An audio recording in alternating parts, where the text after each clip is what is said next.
السلام علیکم۔ Tiger model colony کی اس کوٹھی کے قریب پہنچا جس کا پتہ رانسن نے اسے دیا تھا، تو اس نے کوٹھی کا پھاٹک کھلتے اور پھر ایک نیلے رنگ کی کار کو انتہائی بے تحاشا انداز میں موڑ کاٹتے ہوئے دائیں طرف کو مڑتے دیکھا۔ وہ چونکہ اسی سائیڈ سے آ رہا تھا جس طرف کو کار مڑی تھی، اس لیے چند لمحوں بعد کار تقریباً اڑتی ہوئی اس کے قریب سے آگے نکل گئی اور ٹائیگر بے اختیار چونک پڑا، کیونکہ رانسن نے جو فوٹو اسے دیا تھا کار چلانے والا ہو بہو ویسا ہی تھا، البتہ اس کا چہرہ بگڑا ہوا تھا اور وہ خاصا ڈسٹرب معلوم ہوتا تھا۔ جب کار آگے جا کر ایک موڑ گھوم گئی تو ٹائیگر نے موٹر سائیکل موڑا اور اس کے پیچھے ڈال دیا۔ وہ یہ تو سمجھ گیا تھا کہ جانے والا ڈک ہے، لیکن چونکہ اسے سوائے اس کوٹھی کے ڈک کے کسی اور ٹھکانے کا علم نہ تھا، اس لیے اس نے سوچا کہ اس موقع کو ہاتھ سے نہ جانے دیا جائے۔ یہ کوٹھی تو بعد میں بھی چیک کی جا سکتی ہے، اگر ڈک کسی اور ٹھکانے پر جا رہا ہے تو اس کا یہ ٹھکانہ پہلے معلوم کرنا چاہیے۔ چنانچہ وہ بڑے محتاط انداز میں نیلے رنگ کی کار کے تعاقب میں مصروف ہو گیا۔ کار کی نمبر پلیٹ پر اس کی کئی بار نظریں پڑی تھیں۔ وہ بار بار اسے اس لیے دیکھ رہا تھا تاکہ اس کا نمبر ذہن میں اچھی طرح محفوظ کر لے۔ کار اب نارمل انداز میں دوڑ رہی تھی۔ ٹائیگر موٹر سائیکل دوڑاتا ہوا کبھی اس سے آگے نکل جاتا اور کبھی اس کے پیچھے چلنے لگتا۔ ایک چوک پر پہنچ کر کار اچانک دائیں طرف مڑ گئی، جبکہ ٹائیگر جو اس وقت آگے نکل چکا تھا اسے ٹرن لینے میں کافی وقت لگ گیا، اور پھر جب وہ ٹرن لے کر چوک سے اس سڑک پر مڑا جدھر وہ نیلے رنگ کی کار گئی تھی، تو سیدھی جاتی ہوئی سڑک دور دور تک خالی پڑی تھی۔ یہ سڑک شہر سے باہر ویران کھنڈرات کی طرف جاتی تھی۔ یہ کھنڈرات محکمہ آثار قدیمہ کی تحویل میں تھے اور اس لیے کبھی کبھار اکا دکا کاریں اس طرف آتی جاتی رہتی تھیں، ورنہ اور کوئی ٹریفک نہ ہوتی تھی۔ ٹائیگر موٹر سائیکل دوڑاتا ہوا آگے بڑھتا چلا گیا۔ وہ حیرت سے ادھر ادھر دیکھتا جا رہا تھا، لیکن ڈک کی کار اسے کہیں نظر نہ آ رہی تھی۔ یہ اچانک کہاں غائب ہو گیا؟ ٹائیگر نے ہونٹ کاٹتے ہوئے کہا، کیونکہ سڑک کی دونوں اطراف میں سوائے درختوں کے اور کوئی چیز نہ تھی، اور اگر کار ان درختوں میں چھپی ہوتی تب بھی اس کی جھلک تو بہرحال اسے ضرور نظر آ جاتی۔ ابھی ٹائیگر یہی سوچتا ہوا آگے بڑھا جا رہا تھا کہ اچانک اس کے جسم کو ایک زوردار جھٹکا لگا اور اس کا جسم فضا میں کلا بازیاں کھاتا ہوا اچھل کر ایک زوردار دھماکے سے نیچے سڑک پر گرا، جبکہ موٹر سائیکل اس کے نیچے سے نکل کر پہلے تو اسی طرح تیز رفتاری سے دوڑتا چلا گیا، پھر وہ اچھل کر سڑک کے نیچے آیا اور اس کے بعد ایک زوردار دھماکے سے کسی گہرائی میں گر گیا۔ ٹائیگر اس قسم کے حادثے کے لیے ذہنی طور پر تیار نہ تھا، اس لیے جب وہ نیچے گرا تو اس کا سر سڑک سے پوری قوت سے ٹکرایا اور اس کے ساتھ ہی اس کے ذہن میں اندھیرے پھیلتے چلے گئے۔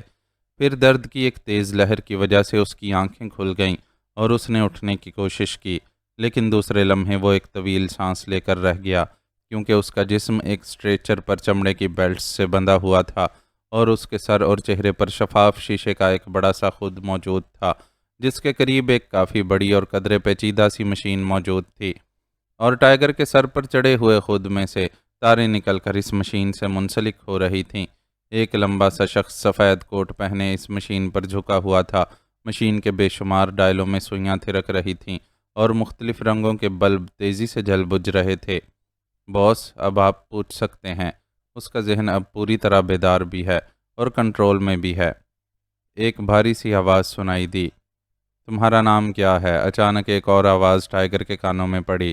یہ آواز پہلے سے مخالف سمت سے آ رہی تھی، اس لیے ٹائیگر نے نظریں موڑ کر دیکھا اور دوسرے لمحے وہ چونک پڑا، کیونکہ اس طرف ڈک ایک کرسی پر بیٹھا ہوا تھا اور اس کے ہاتھ میں ایک عجیب سی ساخت کا مائک تھا۔ ٹائیگر! اچانک ٹائیگر کے منہ سے لفظ خود بخود پھسل گیا، حالانکہ وہ شعوری طور پر جواب میں اپنا نام بلیک کوبرا بتانا چاہتا تھا۔ تم کس لیے میرا تعاقب کر رہے تھے؟ ڈک نے دوسرا سوال کیا۔ تمہارا نیا ٹھکانہ معلوم کرنے کے لیے۔ ٹائیگر کے منہ سے ایک بار پھر یہ الفاظ اس طرح پھسلے کہ وہ خود بھی حیران رہ گیا، حالانکہ وہ کہنا یہ چاہتا تھا کہ وہ اس کا تعاقب نہیں کر رہا تھا۔ وہ دل ہی دل میں حیران ہو رہا تھا کہ آخر الفاظ خود بخود اس کے منہ سے کیوں پھسل جاتے ہیں۔ کیوں؟ ڈک نے پوچھا۔ تاکہ تمہیں قتل کر سکوں، ٹائیگر نے جواب دیا۔ وہ واقعی بے بس ہو چکا تھا۔ اس کا ذہن سوچتا اس کی مرضی سے ضرور تھا، لیکن اس کے منہ سے الفاظ اس کے سوچ کے مطابق نہ نکلتے تھے۔ تم مجھے کیوں قتل کرنا چاہتے ہو؟ تفصیل بتاؤ، ڈک نے تیز لہجے میں پوچھا۔ جواب میں ٹائیگر نے بلا کم وقاصد رانسن سے ہونے والی تمام بات چیت بتا دی۔ تو ریڈ سرکل اب ان اوچھے ہتھ کنڈوں پر اتر آئی ہے۔ میں رانسن کو جانتا ہوں، وہ پہلے ریڈ سرکل میں ہی تھا۔ ڈک کی بڑبڑاہٹ اس کے کانوں میں پڑی لیکن وہ خاموش پڑا رہا۔ اس نے کوئی جواب نہ دیا۔ تمہارا تعلق کس گروپ سے ہے؟ کس کے ماتحت ہو تم؟ کیا رانسن کے ماتحت ہو؟ ڈک نے پوچھا۔ میں علی عمران کا ماتحت ہوں، ٹائیگر نے جواب دیا، اور ڈک علی عمران کا نام سنتے ہی یوں اچھل کر کھڑا ہو گیا جیسے اسے بچھو نے کاٹ لیا ہو۔ کیا کہہ رہے ہو؟ علی عمران؟ کون علی عمران؟ تم تو رانسن کی بات کر رہے تھے، ڈک نے حیرت بھرے لہجے میں کہا۔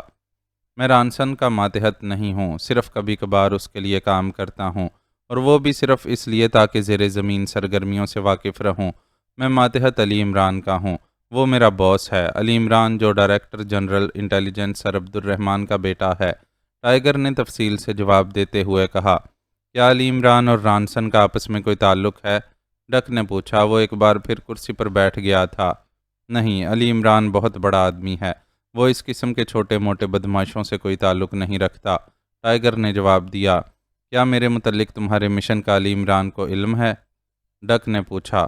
نہیں، یہ میرا پرائیویٹ کام ہے، ویسے میں نے رانسن بار سے نکل کر علی عمران کے فلیٹ میں فون کیا تھا لیکن وہ موجود نہیں تھے، ٹائیگر نے جواب دیا۔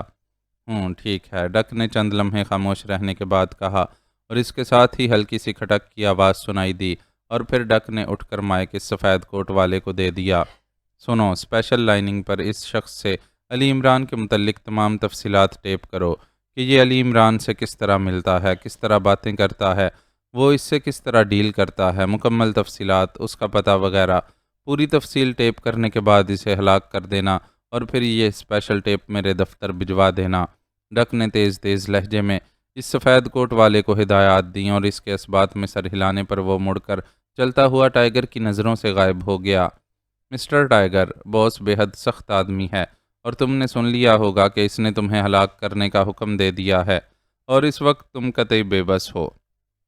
تم اپنی مرضی سے اپنی انگلی بھی نہیں ہلا سکتے، لیکن اگر تم میرے ساتھ تعاون کرو تو میں تمہیں زندہ چھوڑ سکتا ہوں۔ سفید کوٹ والے کی آواز سنائی دی۔ کس قسم کے تعاون کی بات کر رہے ہو؟ ٹائیگر نے پوچھا۔ صرف اتنا کہ جو کچھ میں پوچھوں اس کا تفصیل سے جواب دیتے جاؤ، سفید کوٹ والے نے کہا۔ وہ تو تم ویسے بھی پوچھ سکتے ہو، میرا دماغ تمہارے کنٹرول میں ہے، ٹائیگر نے جواب دیا۔ تمہاری بات درست ہے، میں تم سے سب کچھ پوچھ سکتا ہوں، لیکن میں ایک اور لائن پر سوچ رہا ہوں۔ تمہیں شاید معلوم نہیں کہ تم نے رانسن کے متعلق تفصیلات بتاتے ہوئے یہ بھی بتایا ہے کہ ریڈ سرکل کا آدمی ڈاگ مین میں ہے، اور اسی نے ریڈ سرکل کو ڈک کا فوٹو بھی مہیا کیا ہے، اور بلو ہاؤس کا پتہ بھی، اور سارا مشن بھی۔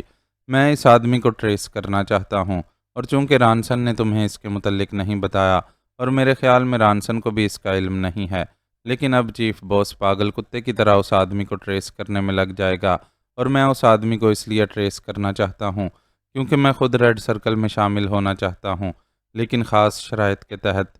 اس لیے اگر میں تمہیں زندہ چھوڑ دوں تو کیا تم میرے ساتھ ایک معاہدہ کرتے ہو کہ تم رانسن کے ذریعے اسے ٹریس کر کے مجھے اطلاع دے دو گے؟ سفید کوٹ والے نے کہا۔ سوری، رانسن انتہائی باصول آدمی ہے، وہ مر تو سکتا ہے لیکن اپنی پارٹی کے مفاد کے خلاف کام نہیں کرے گا، اس لیے اس شرط کا پورا ہونا ناممکن سمجھو۔ باقی تم مالک ہو، جو چاہو کرو، اگر میری موت اسی طرح لکھی ہے تو مجھے منظور ہے، ورنہ تم کیا تمہارا چیف باس کوئی بھی مجھے نہیں مار سکتا، ٹائیگر نے جواب دیا۔ اس وقت اس کا ذہن مکمل طور پر آزاد تھا، اور وہ جو سوچ رہا تھا وہی کچھ اس کے منہ سے بھی نکل رہا تھا۔ گڈ، بس میں یہی پوچھنا چاہتا تھا، اس لیے میں نے تمہارے ذہن کو آزاد کر دیا تھا، کیونکہ تمہارے لاشعور میں رانسن کے متعلق یہ بات موجود نہ تھی، میں نے چیک کر لیا تھا، اس لیے میں نے تمہارے شعور کو کھنگالنا چاہا تھا، سفید کوٹ والے نے اطمینان بھرے لہجے میں جواب دیتے ہوئے کہا، اور اس کا اطمینان بھرا لہجہ سن کر ہی اچانک ٹائیگر کے ذہن میں خیال پیدا ہوا۔ تم بے فکر رہو مسٹر، تمہارا پتہ چیف باس نہیں لگا سکتا، ٹائیگر نے اسی خیال کے تحت ایک داؤ کھیلتے ہوئے کہا۔ کہ کیا کہہ رہے ہو؟ سفید کوٹ والے کی بکھلائی ہوئی آواز سنائی دی۔ میں درست کہہ رہا ہوں، تم ہی وہ آدمی ہو جو ریڈ سرکل سے متعلق ہے، ٹائیگر نے خیال کا اظہار بڑے پر یقین لہجے میں کہا۔ اوہو، تمہارے ذہن میں یہ بات کیسے آ گئی؟ سفید کوٹ والے کے لہجے میں ایسی حیرت تھی جیسے کوئی ناممکن اچانک ممکن ہو گیا ہو۔ تم ذہن کو کنٹرول کرنے والی مشین کے ماہر ضرور ہوگے، لیکن تم بہرحال ذہن پڑھنے کے ماہر نہیں ہو۔ تمہارے آخری فکرے سے جھلکنے والے اطمینان اور تمہارے سوالات نے مجھے بتا دیا ہے کہ تم وہی آدمی ہو۔ ٹائیگر نے جواب دیا۔ اس کا مطلب ہے کہ تم واقعی اعلیٰ دماغ کے مالک ہو۔ اچھا، اب میری بات سنو۔ اب جب کہ یہ بات سامنے آ ہی گئی ہے تو اب مجھے بتاؤ کہ میں کیا کروں۔ اگر مجھے پہلے معلوم ہوتا کہ تم اس گروپ کے لیے کام کر رہے ہو تو میں یقیناً گھپلا کر جاتا۔ میرے تو وہم و گمان میں بھی نہ تھا کہ تم اس چکر میں ہو، سفید کوٹ والے نے کہا۔ تو سنو، جہاں تک تمہارے چیف باس کے احکامات سے میں سمجھا ہوں، وہ دراصل میرے میک اپ میں اپنے کسی آدمی کو عمران کے پاس بھیجنا چاہتا ہے اور میرے تعلقات کو استعمال کر کے عمران کا خاتمہ کرنا چاہتا ہے۔ یہ مجھے نہیں معلوم کہ عمران کو وہ کیوں ختم کرنا چاہتا ہے، لیکن علی عمران کا نام آنے پر وہ جس طرح کرسی سے اچھلا تھا، اس سے ظاہر ہوتا ہے کہ علی عمران نہ صرف اس کی راہ پر لگ گیا ہے بلکہ وہ اس سے ٹکرا بھی چکا ہے۔ اور میری یہ بات لکھ لو کہ اب دنیا کی کوئی طاقت عمران کے ہاتھوں اس شخص یا اس تنظیم کو نہیں بچا سکتی۔ باقی تم بے شک اس کی ہدایات کے مطابق تمام تفصیلات ٹیپ کر لو، اور اگر اس کے بعد تم مجھے آزاد کر دو تو میں تمہیں یقین دلاتا ہوں کہ میں اس وقت تک سامنے نہ آؤں گا جب تک عمران اور تمہارے باس کے درمیان فیصلہ نہیں ہو جاتا، اور ہو سکتا ہے کہ میں پہلے ہی تمہارے باس کا خاتمہ کرنے میں کامیاب ہو جاؤں۔ ٹائیگر نے جواب دیا۔ سوری، میں یہ رسک نہیں لے سکتا کہ تمہیں چھوڑ دوں، اس طرح تو میری ذات براہ راست سامنے آ جائے گی، اس لیے مجبوری ہے، تمہیں بہرحال مرنا پڑے گا۔ البتہ میں رانسن کو خفیہ کال کے ذریعے تفصیلات بھی بتا دوں گا اور تمہاری موت کی اطلاع بھی دے دوں گا تاکہ وہ اپنا بندوبست کر لے، سفید کوٹ والے نے جواب دیا۔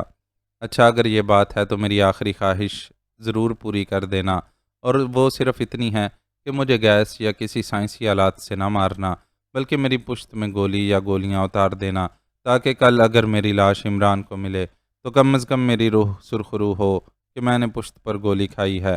ٹائیگر نے کہا۔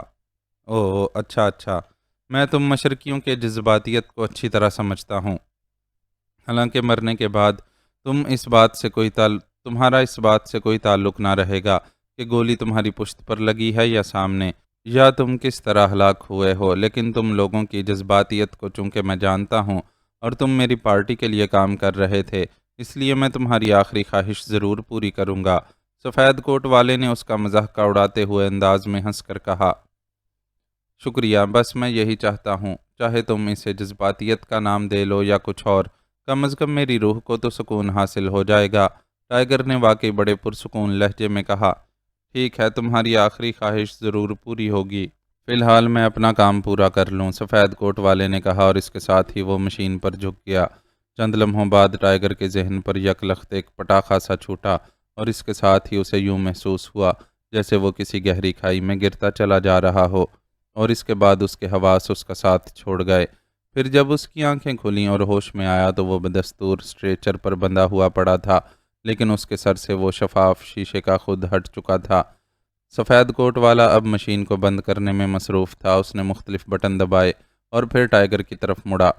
ہاں تو مسٹر ٹائیگر، میں نے اپنا کام مکمل کر لیا ہے، اب باقی رہ گیا ہے تمہارے خاتمے کا مسئلہ۔ تو اگر تم یہ آخری خواہش نہ کرتے تو اسی بے ہوشی میں ہی تمہارا خاتمہ ہو جاتا اور مجھے صرف ایک بٹن دبانا پڑتا اور بس، لیکن اب چونکہ میں وعدہ کر چکا ہوں اس لیے مجبور ہوں۔ سفید کوٹ والے نے ٹائیگر کے چہرے پر اپنا چہرہ جھکاتے ہوئے کہا۔ شکریہ مسٹر، ٹائیگر نے اسی طرح مطمئن لہجے میں کہا۔ گڈ، تم واقعی ایک بہادر انسان ہو، اور مجھے خوشی ہے کہ میں ایک بہادر انسان کی آخری خواہش پوری کر رہا ہوں، سفید کوٹ والے نے کہا، اور پھر وہ ایک الماری کی طرف مڑ گیا۔ اس نے الماری کھول کر اس میں سے ایک رسی نکالی اور ایک ریوالور نکال کر واپس ٹائیگر کی طرف مڑ آیا۔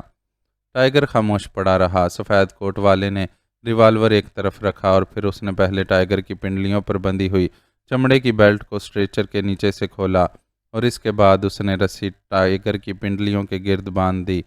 اس کے بعد اس نے درمیانی بیلٹ کھولی اور باقی رسی ٹائیگر کے درمیانی جسم کے گرد باندھ کر اس نے ٹائیگر کے سینے اور گردن کے گرد بندھی ہوئی بیلٹ کھول دی اور اسٹریچر کے سائیڈ راڈ سے ٹائیگر کے کلپ شدہ بازو بھی آزاد کر دیے۔ اب اٹھ کر بیٹھ جاؤ تاکہ میں تمہارے ہاتھ پشت پر باندھ دوں، سفید کوٹ والے نے کہا، اور ٹائیگر ایک جھٹکے سے اٹھ کر بیٹھ گیا اس کی ٹانگیں اور پیر اب اسٹریچر کے ساتھ رسیوں سے جکڑے ہوئے تھے، لیکن اوپر والا آدھا جسم آزاد تھا۔ سفید کوٹ والے نے جو ذرا سا پیچھے کھڑا تھا آگے بڑھ کر اس کے بازو پکڑے تاکہ انہیں پیچھے کر کے باندھ سکے کہ اچانک وہ چیختا ہوا الٹ کر دیوار سے جا ٹکرایا۔ ٹائیگر نے اسی آئیڈیا کی وجہ سے ہی تو آخری خواہش کا اظہار کیا تھا، اور وہ احمق اس کے داؤ میں آ گیا تھا۔ اس لیے جیسے ہی اس نے ٹائیگر کے بازو پکڑے، ٹائیگر نے یک لخت پوری قوت سے اپنے بازوؤں کو سامنے کی طرف جھٹکا دیا اور سفید کوٹ والا اچھل کر کسی گیند کی طرح دیوار سے جا ٹکرایا۔ اسے اچھالتے ہی ٹائیگر کا جسم تیزی سے دائیں طرف کو جھکا، اور پھر اس سے پہلے کہ وہ دیوار سے ٹکرا کر واپس ٹائیگر پر حملہ کرتا، ٹائیگر نے قریب ہی فرش پر پڑا ہوا ریوالور اٹھا لیا۔ مجھے افسوس ہے مسٹر، تم دوسروں کے دماغ پڑھنا نہیں جانتے، صرف مشین آپریٹ کرنا جانتے ہو، اور تمہاری یہی خامی آخر کار تمہیں لے ڈوبی، ٹائیگر نے مسکراتے ہوئے کہا، اور اس کے ساتھ ہی اس نے ٹریگر دبا دیا اور سفید کوٹ والا بری طرح چیختا ہوا کسی لٹو کی طرح گھما اور پھر فرش پر گر گیا۔ فرش پر گرنے کے بعد اسے صرف ایک لمحہ تڑپنے کی مہلت ملی، اور اس کے بعد اس کے ہاتھ پیر سیدھے ہوتے گئے۔ ٹائیگر کے ریوالور سے نکلنے والی گولیاں سیدھی اس کے دل میں سوراخ کر گئی تھیں۔ ٹائیگر نے اس کے مرتے ہی بجلی کی سی تیزی سے دونوں ہاتھوں سے رسیاں کھولیں اور اچھل کر اسٹریچر سے نیچے اتر آیا۔ وہ واقعی اپنی ذہانت کے بل بوتے پر یقینی موت سے بچ نکلا تھا۔ ٹائیگر نے نیچے اتر کر ایک لمحے کے لیے ادھر ادھر دیکھا اور تیزی سے دوڑتا ہوا اس بڑے کمرے کے دروازے کے پاس پہنچ گیا۔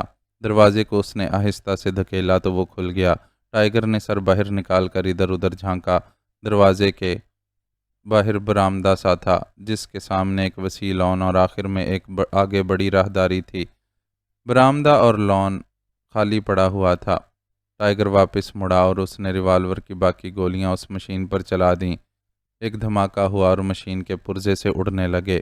ٹائیگر فائر کرتے ہی بجلی سے بھی زیادہ تیزی سے دوڑتا ہوا برآمدہ کراس کر کے لان میں آیا، اور پھر اسی طرح دوڑتا ہوا وہ چار دیواری کے پاس پہنچ کر رکا، اور پھر اس نے یک لخت جمپ لگایا۔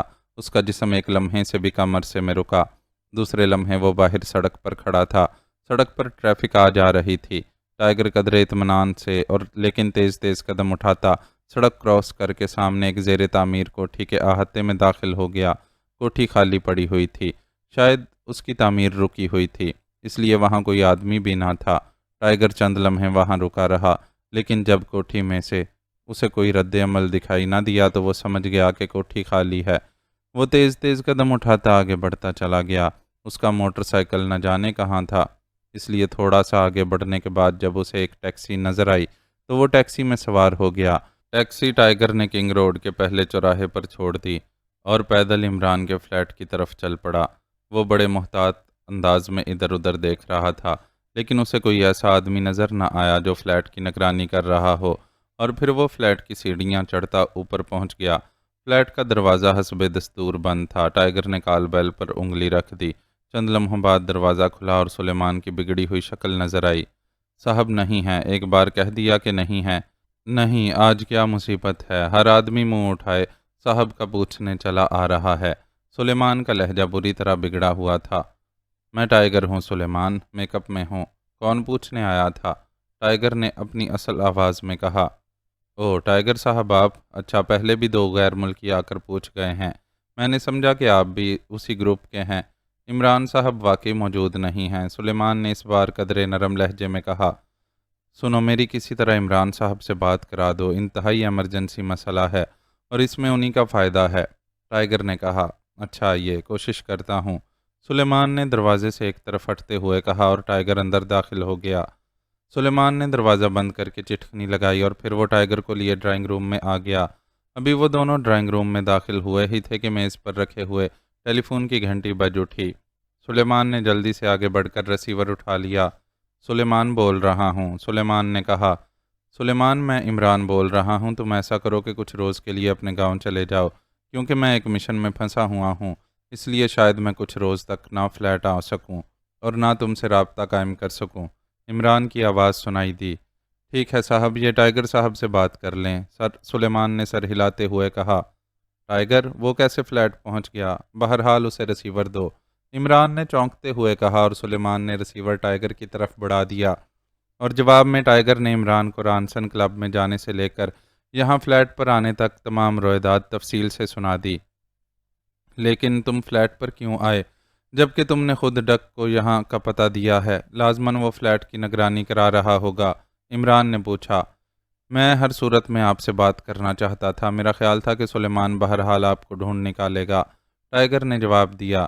ٹھیک ہے، میں سمجھ گیا، اب تم ایسا کرو کہ یہاں سے نکل کر انتہائی احتیاط سے اپنے ہوٹل جاؤ اور وہاں سے میک اپ بدل کر دوبارہ اسی کوٹھی میں جاؤ جہاں سے فرار ہوئے تھے۔ میں ڈک کی عادت سمجھ گیا ہوں، اس نے بے شمار ٹھکانے بنائے ہوئے ہیں، لیکن ہر ٹھکانے پر وہ صرف ایک دو آدمی رکھتا ہے تاکہ پوری تنظیم سامنے نہ آئے۔ وہاں لازماً وہی آپریٹر ہی ہوگا، تم وہاں احتیاط سے تلاشی لو، اگر اس کے کسی اور ٹھکانے کا کوئی کلو مل جائے تو اسپیشل فریکوینسی پر ٹرانسمیٹر پر مجھ سے بات کر لینا، میں بھی اب ٹرانسمیٹر پر ہی تم سے بات کروں گا، عمران نے کہا، اور اس کے ساتھ ہی رابطہ ختم ہو گیا۔ ٹائیگر نے سر ہلاتے ہوئے ریسیور رکھا اور واپس بیرونی دروازے کی طرف مڑ گیا۔ سلیمان جو ڈرائنگ روم میں ہی کھڑا تھا اس کے پیچھے چل پڑا، اور جب ٹائیگر دروازہ کھول کر نیچے اترا تو سلیمان نے پیچھے سے دروازہ بند کر دیا۔ سیڑھیاں اتر کر ٹائیگر نے بڑے محتاط انداز میں ایک بار پھر نگرانی کرنے والوں کو چیک کیا، لیکن باوجود کوشش کے اسے ایسا کوئی آدمی نظر نہ آیا تو وہ اطمینان بھرے انداز میں آگے بڑھ گیا، اور پھر چوک سے خالی ٹیکسی ملتے ہی وہ اپنے ہوٹل روانہ ہو گیا تاکہ میک اپ بدل کر وہ عمران کی ہدایات پر عمل کر سکے۔ ہوٹل کے کمرے میں پہنچ کر اس نے سب سے پہلے ریسیور اٹھایا اور رانسن کلب کے نمبر ڈائل کرنے شروع کر دیے۔ رانسن کلب، چند لمحوں بعد ہی ایک آواز سنائی دی، بلیک کوبرا سپیکنگ، رانسن سے بات کراؤ، ٹائیگر نے تیز لہجے میں کہا۔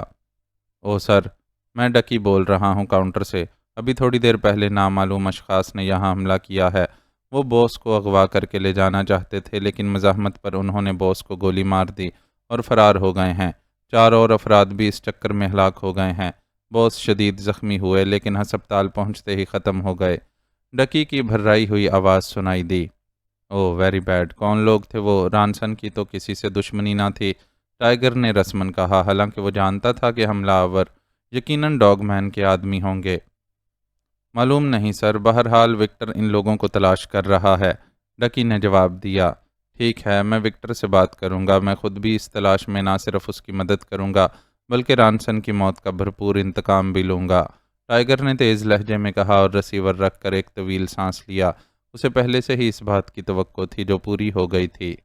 ریسیور رکھ کر وہ باتھ روم میں گھس گیا اور پھر جب میک اپ اور لباس بدل کر وہ باتھ روم سے باہر آیا تو بری طرح چونک پڑا۔ سامنے 4 مسلح افراد بڑے اطمینان سے کھڑے تھے، ان میں سے ایک ڈک تھا، اس کے ہاتھ خالی تھے جبکہ باقی 3 کے ہاتھوں میں ریوالور تھے۔ تم شاید یہ سمجھ رہے تھے کہ تم میرے ہاتھوں سے زندہ بچ جاؤ گے مسٹر ٹائیگر، دیکھ لو میں موت بن کر تمہارے سامنے کھڑا ہوں، ڈک نے انتہائی کرخت لہجے میں کہا۔ ٹائیگر نے حیرت سے دروازے کی طرف دیکھا کیونکہ اسے سمجھ نہ آ رہی تھی کہ اندر سے چٹکنی لگنے کے باوجود ان لوگوں نے باہر سے دروازہ کیسے کھول لیا، لیکن دوسرے لمحے اس کے ذہن کو جھٹکا سا لگا کیونکہ چٹکنی بدستور بند تھی۔ حیرت کی کوئی ضرورت نہیں مسٹر ٹائیگر، ہم کھڑکی کے راستے سے آئے ہیں، ڈک نے مسکراتے ہوئے جواب دیا، اور ٹائیگر نے ایک طویل سانس لیا کیونکہ حماقت اس سے ہوئی تھی۔ اس نے کمرے میں داخل ہو کر گھٹن سی محسوس کرتے ہوئے تازہ ہوا کے لیے خود ہی کھڑکی کھول دی تھی۔ چلو یہ مسئلہ تو حل ہوا، میں واقعی پریشان ہو گیا تھا کہ تم لوگ اندر کیسے آئے ہو، بہرحال بولو کیا چاہتے ہو، ٹائیگر نے کہا۔ تم واقعی خاصے بہادر آدمی ہو، نہ جانے تم کس طرح پروفیسر ڈیگر کو ہلاک کر کے وہاں سے نکلنے میں کامیاب ہو گئے، حالانکہ تم قطعی بے بس تھے۔ بہرحال اگر تم عمران کے فلیٹ پر نہ جاتے تو شاید مجھے اتنی جلدی تمہارے فرار کا علم نہ ہوتا۔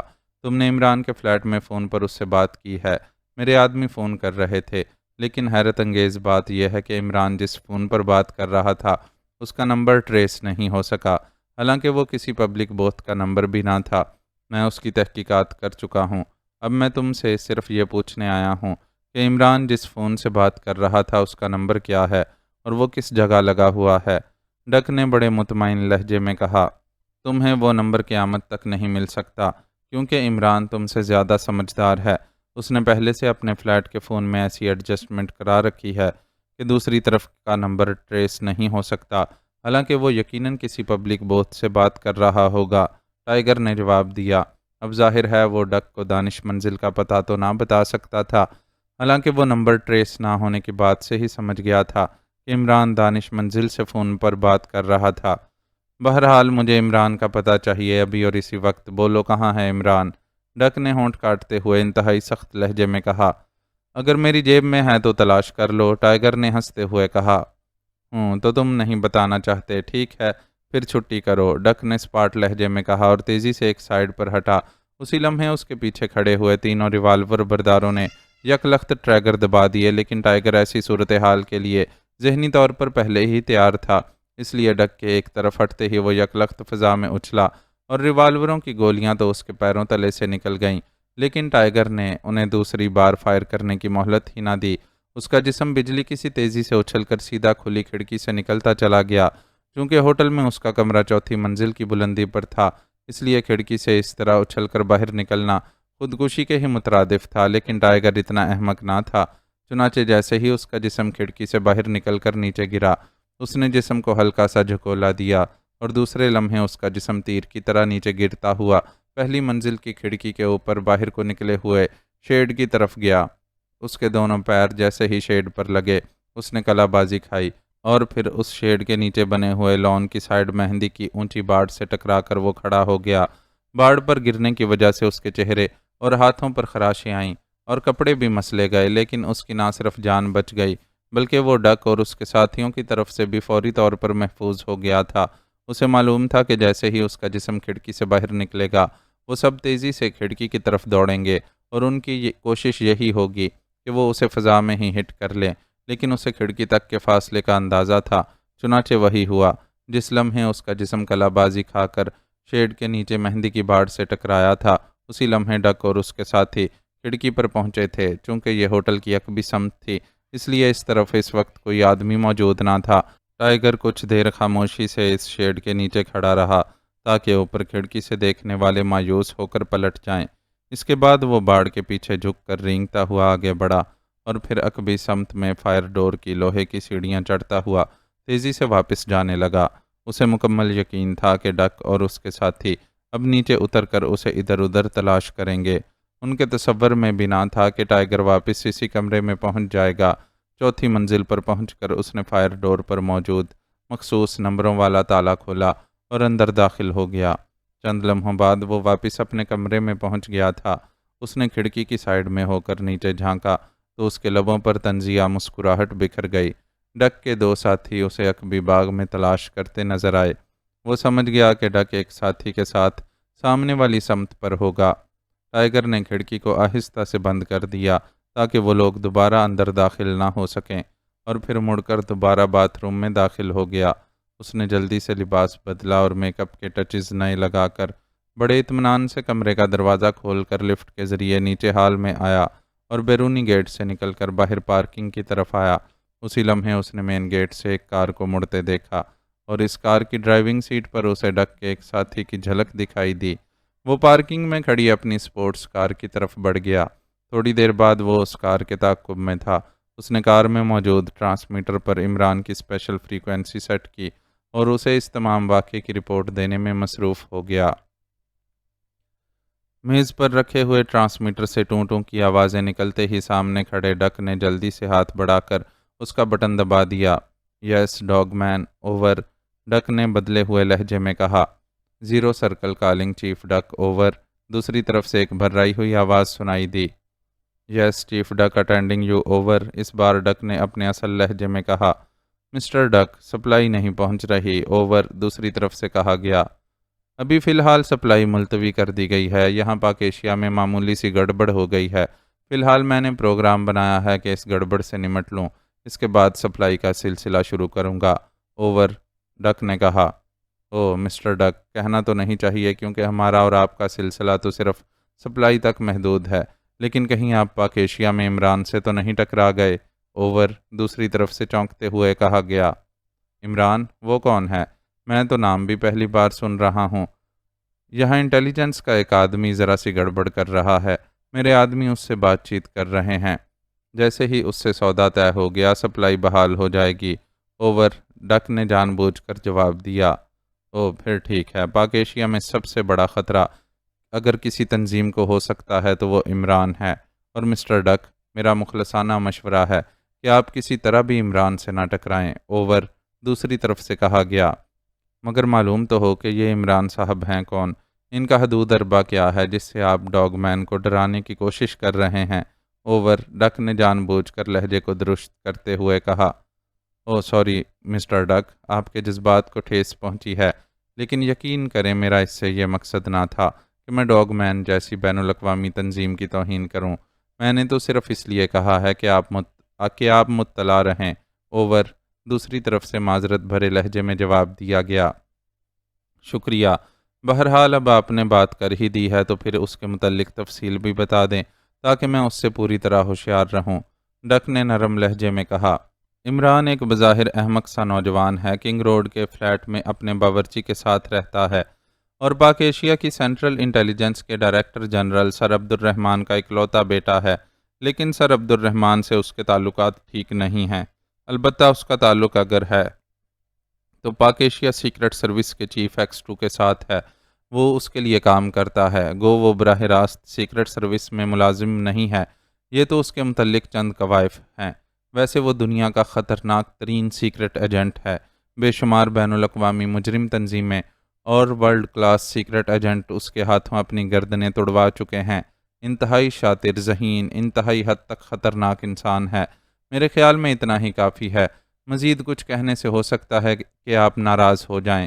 اوور، دوسری طرف سے کہا گیا۔ ٹھیک ہے، ہو سکا تو میں اس سے خود ٹکرا کر اس کا خاتمہ کر دوں گا۔ بہرحال جب بھی سپلائی ہوئی آپ کو باقاعدہ اطلاع کر دی جائے گی۔ اوور، ڈک نے منہ بناتے ہوئے جواب دیا اور دوسری طرف سے اوور اینڈ آل کے الفاظ سن کر اس نے ٹرانسمیٹر آف کر دیا۔ عمران، عمران، عمران، جدھر جاؤ یہی عمران، جس طرف جاؤ یہی عمران، آخر یہ ہے کیا مصیبت؟ ڈک نے غصیلے انداز میں ٹرانسمیٹر کی چھت پر زور زور سے مکے مارتے ہوئے کہا۔ اسی لمحے ٹیلی فون کی گھنٹی بجنے کی آواز اس کی پشت پر سنائی دی اور وہ تیزی سے واپس مڑا۔ پاس ہی ایک چھوٹی سی میز پر رکھے ہوئے ٹیلی فون کی گھنٹی مسلسل بج رہی تھی۔ ڈک میز کے پیچھے پڑی ہوئی کرسی پر بیٹھ گیا اور اس نے ریسیور اٹھا لیا۔ یس، ڈک نے کرخت اور بھاری لہجے میں کہا۔ باس، میں ٹارکم بول رہا ہوں۔ اڈا نمبر 30 پر انٹیلیجنس نے چھاپا مارا ہے، لیکن اس کے چھاپا مارتے ہی ہم نے فوری طور پر سب کچھ 11:30 میں منتقل کر دیا ہے۔ صرف ایک کار ان کے ہاتھ لگی ہے، لیکن وہ چوری کی ہے، اس لیے وہ اس سے کچھ حاصل نہیں کر سکتے، ٹارکم نے سہمے ہوئے لہجے میں کہا۔ انٹیلیجنس نے چھاپا مارا ہے؟ او، اس کا مطلب ہے کہ یہ ٹائیگر انٹیلیجنس سے متعلق ہے۔ اس کار کے تعاقب میں وہی تھا۔ اس کا پتہ چلا کہ وہ کہاں ہے؟ ڈک نے پوچھا۔ نو سر، راجر اسے کھو بیٹھا تھا۔ ویسے اب راجر اس کے ہوٹل کی نگرانی کر رہا ہے، ٹارکم نے جواب دیا۔ ٹھیک ہے، اوکے، ڈک نے چند لمحے خاموش رہنے کے بعد کہا اور پھر دھڑام سے ریسیور کریڈل پر دے مارا۔ وہ چند لمحے دونوں ہاتھوں سے سر پکڑے خاموش بیٹھا رہا، پھر اس نے چونک کر دوبارہ ریسیور اٹھایا اور نمبر ملانے شروع کر دیے۔ یس، بینی اٹینڈنگ۔ رابطہ قائم ہوتے ہی دوسری طرف سے آواز سنائی دی۔ ڈک بول رہا ہوں، ڈک نے تیز اور کرخت لہجے میں کہا۔ یس باس، بینی کے لہجے میں مؤدبانہ پن شامل ہو گیا۔ سنو بینی، اب یہاں کام کرنے کی صورتحال بدل گئی ہے، اس لیے میں سارا مشن بریک کر رہا ہوں۔ ویسے بھی ریڈ سرکل ہمارے پیچھے لگ گئی ہے، وہ ہمیں ہٹا کر اس بزنس پر قبضہ کرنا چاہتے ہیں۔ ان کی تو مجھے پرواہ نہیں ہے، کیونکہ میں نے ہیڈ کوارٹر میں رالف کو احکامات دے دیے ہیں کہ ریڈ سرکل کے تمام ہیڈز کو فوری طور پر ہلاک کر دیا جائے، اور مجھے یقین ہے کہ وہ اب تک اپنا مشن مکمل کر چکا ہوگا۔ لیکن یہاں کی انٹیلیجنس اور سیکرٹ سروس اب آڑے آ گئی ہے، اور ہم نادانستگی میں سارا پلان ان پر واضح کر چکے ہیں، اس لیے اب اس پلان کے تحت کوئی سپلائی ناممکن ہو گئی ہے۔ ایئرپورٹس پر لازماً تفصیلی چیکنگ کی جائے گی، ڈک نے تیز تیز لہجے میں کہا۔ یس باس، میں بھی یہی سوچ رہا تھا، لیکن اب کیا کیا جائے، ہم واپس چلے جائیں؟ بینی نے کہا۔ نہیں، ایسا ہونا ناممکن ہے۔ ڈاگ مین سے ٹکرانے والے زندہ رہ جائیں، ایسا سوچنا ہی ناممکن ہے، اس لیے اب میں نے پلان بدل دیا ہے۔ اب میں دوسرا کام کرنا چاہتا ہوں۔ تم سپلائی گروپ کو فوری طور پر واپس بھجوا کر ایکشن گروپ کو طلب کرو، اسے فوری طور پر یہاں پہنچنے کی ہدایات دے دو۔ ایکشن گروپ کے دونوں سیکشنز، مارٹی سیکشن اور لائن سیکشن، دونوں کو۔ مارٹی سیکشن کو تم سنبھالو گے، جبکہ لائن سیکشن میرے ماتحت براہ راست کام کرے گا۔ تمہارا اب کام یہ ہوگا کہ تم شہر میں جس قدر غیر ملکی عورتیں موجود ہیں انہیں قتل کر کے یہاں دہشت پھیلا دو، بے دریغ قتل کرو۔ میں لائن گروپ کے ساتھ سیکرٹ سروس اور انٹیلیجنس کے خلاف کام کروں گا۔ ڈک نے کہا، لیکن باس اس قتل و غارت سے ڈاگ مین کو کیا فائدہ ہوگا؟ بینی نے حیرت بھرے لہجے میں پوچھا۔ میں اس قتل و غارت کے ذریعے انٹیلیجنس اور سیکرٹ سروس کو ٹریپ کروں گا۔ وہ لازماً تمہارے خلاف حرکت میں آئیں گے اور میں ان کا شکار کھیلوں گا، کیونکہ اگر میں براہ راست ان سے ٹکرایا تو پھر گیم لمبی ہو جائے گی۔ ڈک نے جواب دیا، میں سمجھ گیا باس، لیکن اس سے ایک نقصان ہوگا کہ بعد میں سپلائی کے لیے ہمیں یہاں غیر ملکی عورتیں دستیاب نہ ہو سکیں گی۔ بینی نے جواب دیا، ہاں یہ بات تو ہے، ویسے بھی یہاں غیر ملکی عورتوں کی تعداد کم ہے، تو پھر ٹھیک ہے، تم ایسا کرو کہ ایک غیر ملکی عورت کے ساتھ 4 مقامی عورتوں کو بھی ہلاک کر دو۔ مجھے یقین ہے کہ 1-2 غیر ملکی عورتوں کی ہلاکت تک ہی نوبت پہنچے گی کہ میں انہیں ٹریپ کر کے ان کا خاتمہ کر دوں گا، اور اس کے بعد ہم سپلائی کا سلسلہ دوبارہ شروع کر دیں گے۔ ڈک نے کہا، باس اگر آپ اجازت دیں تو میں ایک تجویز پیش کروں۔ بینی نے چند لمحے خاموش رہنے کے بعد کہا، ہاں بولو، تم میرے نمبر 2 ہو۔ ہاں بولو، تم میرے نمبر 2 ہو، اور میں نے تمہاری صلاحیتیں دیکھ کر ہی تمہیں یہ عہدہ دیا ہے۔ ڈک نے جواب دیا، تھینک یو باس، دراصل میں نے اپنے طور پر اس ساری صورتحال پر غور کیا ہے۔ میرے نقطۂ نظر سے یہاں بزنس ختم ہو گیا ہے، انٹیلیجنس اور سیکرٹ سروس کو اس دھندے کا پتہ چل گیا ہے، اس لیے اب میرے خیال میں یہ لوگ ختم بھی ہو جائیں تب بھی کسی لاش کو بغیر تفصیلی چیکنگ کے ایئرپورٹ سے کلیئرنس نہیں مل سکتی، اس لیے کیوں نہ ہم اپنا انداز بدل دیں اور کام کرتے رہیں، البتہ اس دوران آپ جن سے انتقام لینا چاہتے ہیں ساتھ ساتھ لیتے رہیں۔ بینی نے تجویز پیش کرتے ہوئے کہا، تم کیسا انداز اختیار کرنا چاہتے ہو؟ ڈک نے سنجیدہ لہجے میں پوچھا۔ میرا خیال ہے باس، ہم عورتوں کی بجائے بچوں کو استعمال کرنا شروع کر دیں، انہیں مردہ ظاہر نہ کیا جائے بلکہ عورتیں انہیں اس طرح اٹھا کر لے جائیں جیسے سوئے ہوئے بچوں کو لے جایا جاتا ہے، اس طرح کسی کو شک نہیں ہو سکتا۔ بینی نے کہا، یعنی تمہارا مطلب ہے کہ بچہ اغوا کیا جائے اور اسے ہلاک کر کے اس کے پیٹ میں منشیات بھری جائیں، اور پھر ایک عورت اسے اس طرح ساتھ لے کر جہاز میں بیٹھے جیسے بچہ سویا ہوا ہے؟ آئیڈیا تو اچھا ہے، بچے تو عام ہی مل جائیں گے، زیادہ تردد بھی نہ کرنا پڑے گا، لیکن اس طرح سپلائی بے حد کم ہو جائے گی۔ ظاہر ہے ایک ایسا بچہ جسے ایک عورت اٹھا کر لے جائے بہت چھوٹا ہی ہو سکتا ہے، اور اتنے چھوٹے بچے کے پیٹ میں کتنی مقدار جا سکتی ہے؟ بہت کم۔ کیا خیال ہے؟ ڈک نے کہا، ہاں باس، مقدار تو واقعی بے حد کم ہو جائے گی، لیکن بہرحال کام چلتا رہے گا۔ بینی نے جواب دیا، نہیں، ایک عورت کی بجائے 10 بچے لے جانے پڑیں گے، یہ خاصا پریشان کن مسئلہ بن جائے گا، اس لیے وہ عورتوں والا مسئلہ ہی ٹھیک رہے گا۔ البتہ اس میں ایک ترمیم ہو سکتی ہے کہ ضروری نہیں کہ ہم غیر ملکی عورتوں کو ہی پارسل کریں، یہ کام مقامی عورتوں سے بھی لیا جا سکتا ہے۔ ڈک نے کہا، نو سر، مقامی عورتیں بیکار ہیں، کیونکہ مقامی عورتیں دفن کرنے کے لیے یہاں سے باہر نہیں بھیجی جاتی بلکہ باہر سے یہاں آ سکتی ہیں۔ بینی نے فوراً ہی جواب دیا، واقعی مجھے اس بات کا خیال ہی نہ رہا تھا، میں نے سوچا تھا کہ بیرون ملک بھی تو مقامی عورتوں کے لواحقین رہ سکتے ہیں۔ ڈک نے منہ بناتے ہوئے کہا، باس ویسے وہ بچوں والا سلسلہ ٹھیک رہے گا، یا پھر سرے سے سارے آئیڈیا ہی کو ڈراپ کر کے کوئی نیا آئیڈیا سیٹ کیا جائے؟ بینی نے کہا، مثلاً بالکل نیا آئیڈیا کیا؟ ڈک نے الجھے ہوئے لہجے میں پوچھا۔ باس ایک بالکل اچھوتا آئیڈیا ہے، بالکل اچھوتا، اور کسی کو اس کا علم بھی نہ ہو سکے گا۔ بھیجا عورتوں کو ہی جائے، لیکن عورتوں کے پیٹ میں منشیات بھرنے کی بجائے تابوت کی تہ ڈبل سائڈ بنا کر اسے بھر دیا جائے تو کیسا رہے گا؟ چونکہ اب یہ بات ان کی نظروں میں ہے کہ ہم عورتوں کے پیٹ میں منشیات ارسال کرتے ہیں، اس لیے وہ اسے ہی چیک کریں گے اور تابوت پر توجہ نہ دیں گے۔ اس طرح پہلے سے بھی زیادہ مقدار میں منشیات بھی اسمگل ہو جائے گی اور یہ لوگ بھی بوکھلا جائیں گے۔ بینی نے کہا، تمہارا دماغ تو خراب نہیں ہو گیا؟ منشیات کی بو سونگھنے والے کتے اور مشینیں وہ کہاں جائیں گی؟ تابوت میں تو فوراً ٹریس ہو جائے گی، یہ تو انسانی کھال کی وجہ سے کتوں اور مشینوں سے بچی رہتی تھی۔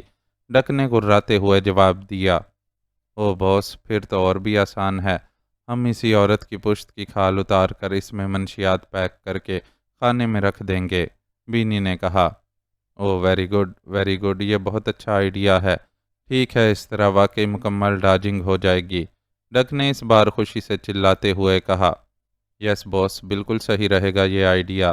بینی نے بھی خوش ہوتے ہوئے کہا، ٹھیک ہے، تم ٹارگٹ تلاش کرو اور سارے بندوبست کرو، پہلی سپلائی ویسٹرن کارمن کے زیرو سرکل کو بھجوا دینا، ڈک نے مسکراتے ہوئے کہا۔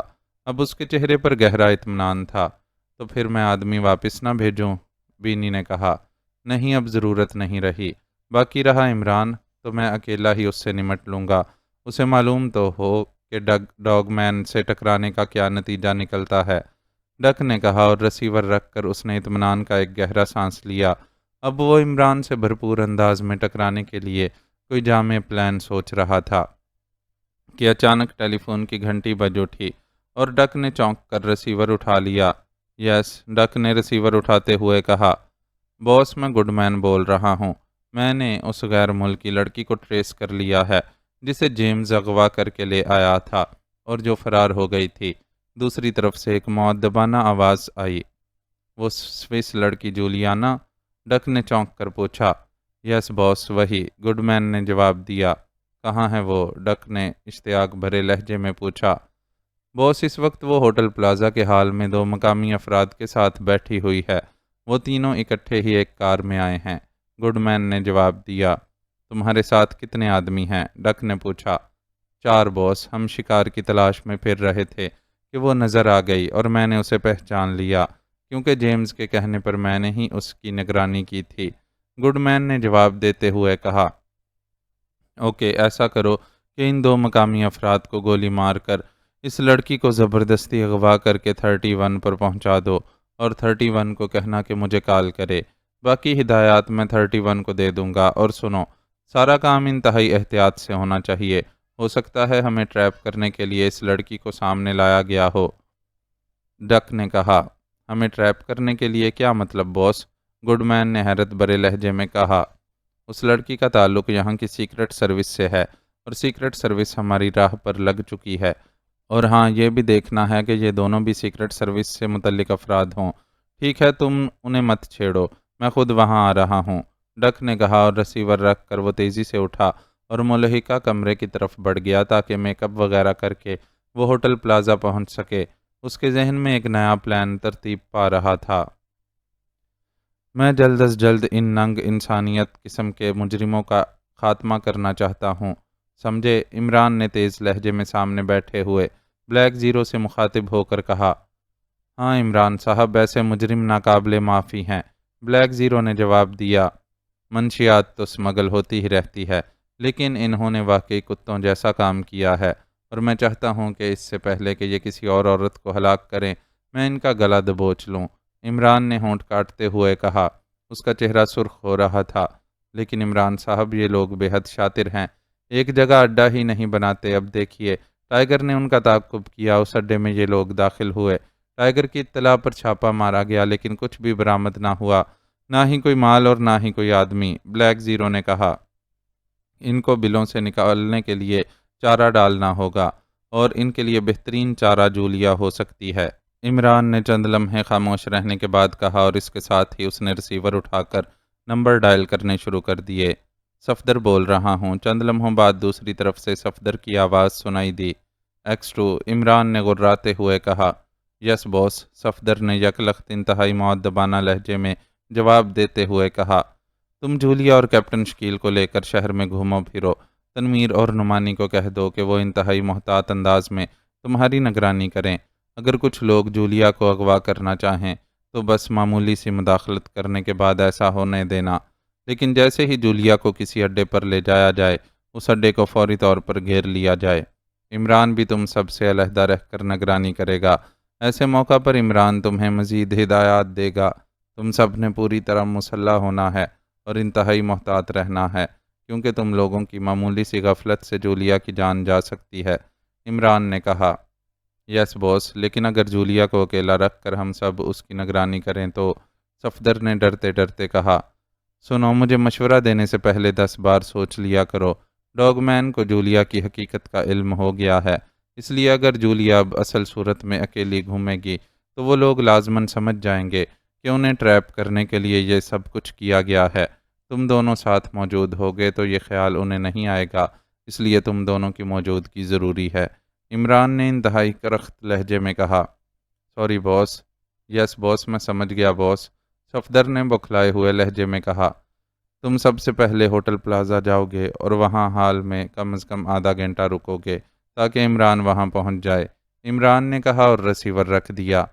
عمران صاحب اگر آپ اجازت دیں تو میں بھی، بلیک زیرو نے کہا۔ نہیں، تمہاری یہاں زیادہ ضرورت ہے۔ اگر ٹائیگر کی کال آئے تو اسے میری طرف سے کہہ دینا کہ وہ زیر زمین دنیا میں ایسے افراد کو تلاش کرے جنہوں نے ڈاگ مین کے لیے اتنے زیادہ ٹھکانوں کا بندوبست کیا ہے۔ لازماً کوئی گروپ ایسا ہے جس سے اس نے کانٹیکٹ کیا ہوگا، عمران نے سخت لہجے میں کہا اور بلیک زیرو نے سر جھکا دیا۔ عمران آپریشن روم سے باہر آیا اور پھر تھوڑی دیر بعد اس کی کار دانش منزل سے نکل کر تیزی سے ہوٹل پلازا کی طرف دوڑنے لگی۔ ہوٹل پلازا چونکہ شہر کے ایک ایسے علاقے میں تھا جہاں زیادہ تعداد غیر ملکیوں کی رہتی تھی، اس لیے عمران نے ہوٹل پلازا کا نام لیا تھا، کیونکہ اسے امید تھی کہ ڈاگ مین کے آدمی غیر ملکی عورتوں کی تلاش میں ایسے ہی علاقوں میں گھومتے رہتے ہوں گے۔ تقریباً 10 منٹ کی مسلسل ڈرائیونگ کے بعد عمران کی کار ہوٹل پلازا کے کمپاؤنڈ میں مڑ گئی۔ اس نے مقامی تاجروں جیسا میک اپ کیا ہوا تھا۔ کار اس نے پارکنگ میں ایسی جگہ روکی جہاں سے فوراً وہ ہوٹل سے باہر اسے لے جا سکے، اور پھر کار سے اتر کر وہ بڑے اطمینان سے چلتا ہوا ہوٹل پلازا کے ہال میں داخل ہو گیا۔ ہال تقریباً خالی تھا، البتہ چند میزوں پر 2 مقامی اور 3-4 غیر ملکی جوڑے بیٹھے پینے پلانے کا شغل کر رہے تھے۔ عمران بڑے اطمینان سے چلتا ہوا ایک کونے کی میز پر جا کر بیٹھ گیا۔ یس سر، دوسرے لمحے ایک باوردی ویٹر اس کے سر پر پہنچ گیا۔ 9 پاؤں، عمران نے بڑے سنجیدہ لہجے میں کہا۔ جی، کیا فرمایا آپ نے؟ ویٹر نے حیران ہو کر پوچھا۔ برادر، تم نے آدھی انگریزی اور آدھی اردو بولی ہے۔ میں نے بھی اسی طرح جواب دے دیا۔ تم نے یس کہا، میں نے نو کہہ دیا۔ تم نے سر کہا، میں نے پاؤں کہہ دیا۔ اب بولو، تمہیں کس بات کی سمجھ نہیں آئی تاکہ میں کسی ڈکشنری کا سہارا لے کر تمہیں سمجھاؤں؟ عمران نے بڑے مطمئن لہجے میں کہا۔ او سر، آپ مذاق فرما رہے ہیں۔ میرا مطلب سر سے جناب تھا اور میں آرڈر پوچھنا چاہتا تھا، ویٹر نے بے اختیار مسکراتے ہوئے کہا۔ وہ شاید یہی سمجھا تھا کہ کسی سنکی سے پالا پڑ گیا ہے، لیکن چونکہ ان کا پیشہ ہی ایسا تھا کہ ہر قسم کے افراد سے ان کا واسطہ پڑتا رہتا تھا، اس لیے اس نے زیادہ پرواہ نہ کی تھی۔ اچھا، تو تم سالم انگریزی بول رہے تھے، لیکن بھائی جناب کے متضاد کو انگریزی میں کیا کہتے ہیں یہ بھی تم بتا دو، عمران نے کہا۔ ظاہر ہے وہ صرف وقت گزارنا چاہتا تھا۔ مجھے نہیں معلوم جناب، آپ آرڈر دیں، ویٹر نے جان چھڑانے والے انداز میں کہا۔ تو جاؤ جناب کا متضاد ڈھونڈ کر لاؤ، بھاری ٹپ دوں گا، عمران نے کہا اور اس طرح منہ پھیر کر حال کو دیکھنے لگا جیسے زندگی میں پہلی بار اس قسم کے ہوٹل میں آیا ہو۔ ویٹر چند لمحے خاموش کھڑا رہا، پھر تیزی سے واپس مڑ گیا۔ عمران نے مسکرا دیا، اسے صفدر کیپٹن شکیل اور جولیا کا انتظار تھا، اور ابھی وہ مین گیٹ کی طرف دیکھ ہی رہا تھا کہ ویٹر ایک بار پھر تیزی سے اس کی طرف آتا دکھائی دیا۔ اس کے ہاتھ میں ٹرے تھی جس میں پانی کا گلاس رکھا ہوا تھا۔ یہ لیجئے صاحب، سر تو شراب پیتے ہیں اور سر کے الٹ لازماً پانی ہی پیتے ہوں گے۔ ویٹر بھی کچھ کم نہ تھا، اس نے پانی کا گلاس عمران کے سامنے میز پر رکھتے ہوئے کہا۔ واہ، یہ ہوئی نا بات۔ ایک بات بتاؤ کہ تمہارا تعلق لکھنؤ سے تو نہیں رہا؟ عمران نے بے اختیار ہنستے ہوئے کہا، کیونکہ ویٹر کے اس جواب سے وہ خاصا محظوظ ہوا تھا۔ نہیں جناب، میں تو یہیں کا رہنے والا ہوں، ویٹر نے مسکراتے ہوئے کہا۔ یہیں؟ اچھا، یہ بھی کوئی مردم خیز علاقہ ہوگا۔ یہیں کا رہائشی ویٹر صاحب، اگر آپ پانی کے ساتھ روٹی کے چند سوکھے ٹکڑے بھی لے آتے تو کم از کم میں روحانیت کے کئی مدار یہاں بیٹھے بیٹھے طے کر لیتا۔ ویسے تم ٹپ کے حقدار ہو، عمران نے ہنستے ہوئے کہا، اور پھر جیب سے اس نے بٹوا نکال کر اس میں سے ایک بڑا نوٹ نکال کر ویٹر کی طرف بڑھا دیا۔ ویٹر نے ایک لمحے کے لیے تو حیرت سے آنکھیں پھاڑ کر اتنے بڑے نوٹ کو دیکھا، دوسرے لمحے اس نے جھپٹ کر نوٹ لے لیا۔ اوہ، بہت بہت شکریہ صاحب، آپ واقعی سر ہیں۔ میں آپ کے لیے بوتل لے آؤں؟ ویٹر نے دانت نکالتے ہوئے کہا۔ ساتھ نپل بھی لے آنا، عمران نے کہا، اور ویٹر بے اختیار ہنس کر تیزی سے مڑ گیا۔ اسی لمحے عمران نے جولیا کو اندر داخل ہوتے ہوئے دیکھا۔ صفدر اور کیپٹن شکیل اس کے پیچھے تھے۔ وہ تینوں اصل چہروں میں تھے۔ ان تینوں نے ایک میز سنبھالی اور اطمینان سے بیٹھ کر ویٹر کو آرڈر دینے میں مصروف ہو گئے، اور پھر ان سے تھوڑی دیر بعد تنویر بھی اندر داخل ہوا اور ایک علیحدہ میز پر جا کر بیٹھ گیا، جبکہ نعمانی شاید باہر ہی رہا تھا۔ صفدر نے ویٹر کو کھانے کا آرڈر دیا تھا، کیونکہ تھوڑی دیر بعد ان کی میز پر کھانا لگنا شروع ہو گیا۔ واہ، یہ تو حکومت کے خزانے پر عیش کر رہے ہیں، اور ایک میں ہوں کہ ایک پانی کے گلاس کے 100 روپے جیب سے ادا کرنے پڑے۔ عمران نے بڑبڑاتے ہوئے کہا۔ اسی لمحے ویٹر اس کے قریب آیا اور اس نے مسکراتے ہوئے اورنج جوس کا گلاس عمران کے سامنے رکھ دیا۔ بھائی، اگر سادہ پانی کے 100 روپے ادا کرنے پڑتے ہیں تو اس میٹھے پانی کے کتنے پیسے لوگے؟ سوچ لو، ایسا نہ ہو کہ مجھے بٹوا بھی ساتھ ہی نیلام کرنا پڑے۔ عمران نے مسکراتے ہوئے کہا۔ او سر، یہ میری طرف سے ہے، ویٹر نے مسکراتے ہوئے جواب دیا اور تیزی سے واپس مڑ گیا۔ عمران نے مسکراتے ہوئے گلاس اٹھا کر لبوں سے لگا لیا۔ وہ بڑے اطمینان سے چسکیاں لے کر اورنج جوس پی رہا تھا، جبکہ صفدر اور اس کے ساتھی بڑے ٹھاٹ سے کھانے میں مصروف تھے۔ ادھر تنویر کی حالت دیکھنے والی تھی۔ اس نے صرف چائے منگوائی تھی اور اب وہ چائے پینے کے ساتھ ساتھ پچ و تاب کھا رہا تھا۔ عمران سمجھ گیا کہ اگر اسے X2 کا خطرہ نہ ہوتا تو وہ بھی کھانے میں شریک ہو جاتا۔ ظاہر ہے اس وقت وہ مجبور تھا۔ صفدر اور کیپٹن شکیل کو جولیا کے ساتھ ہنستے بولتے اور کھاتے دیکھ کر وہ پیچ و تاب ہی کھا سکتا تھا۔ کھانا ختم کرنے کے بعد انہوں نے چائے منگوائی اور چسکیاں لے لے کر پینا شروع کر دی۔ چائے پی کر صفدر اور جولیا نے کوئی بات کی اور صفدر نے ویٹر کو بل لانے کے لیے کہا، اور پھر بل ادا کر کے وہ تینوں اٹھے اور مین گیٹ کی طرف بڑھنے لگے۔ عمران ابھی اٹھنے کی سوچ ہی رہا تھا کہ اچانک مین گیٹ سے 4 غیر ملکی اندر داخل ہوئے اور دوسرے لمحے حال صفدر اور کیپٹن شکیل کی چیخوں سے گونج اٹھا۔ آنے والوں نے پلک جھپکنے میں ان دونوں پر فائر کھول دیا تھا اور وہ دونوں ہی گولیاں کھا کر چیختے ہوئے فرش پر گرے تھے۔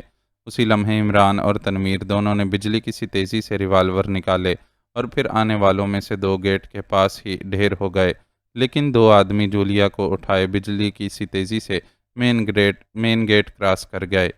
تنویر، صفدر اور کیپٹن شکیل کو سنبھالو، عمران نے چیخ کر تنویر سے کہا، اور دوسرے لمحے وہ بجلی کی سی تیزی سے اچھل کر مین گیٹ کے باہر آیا۔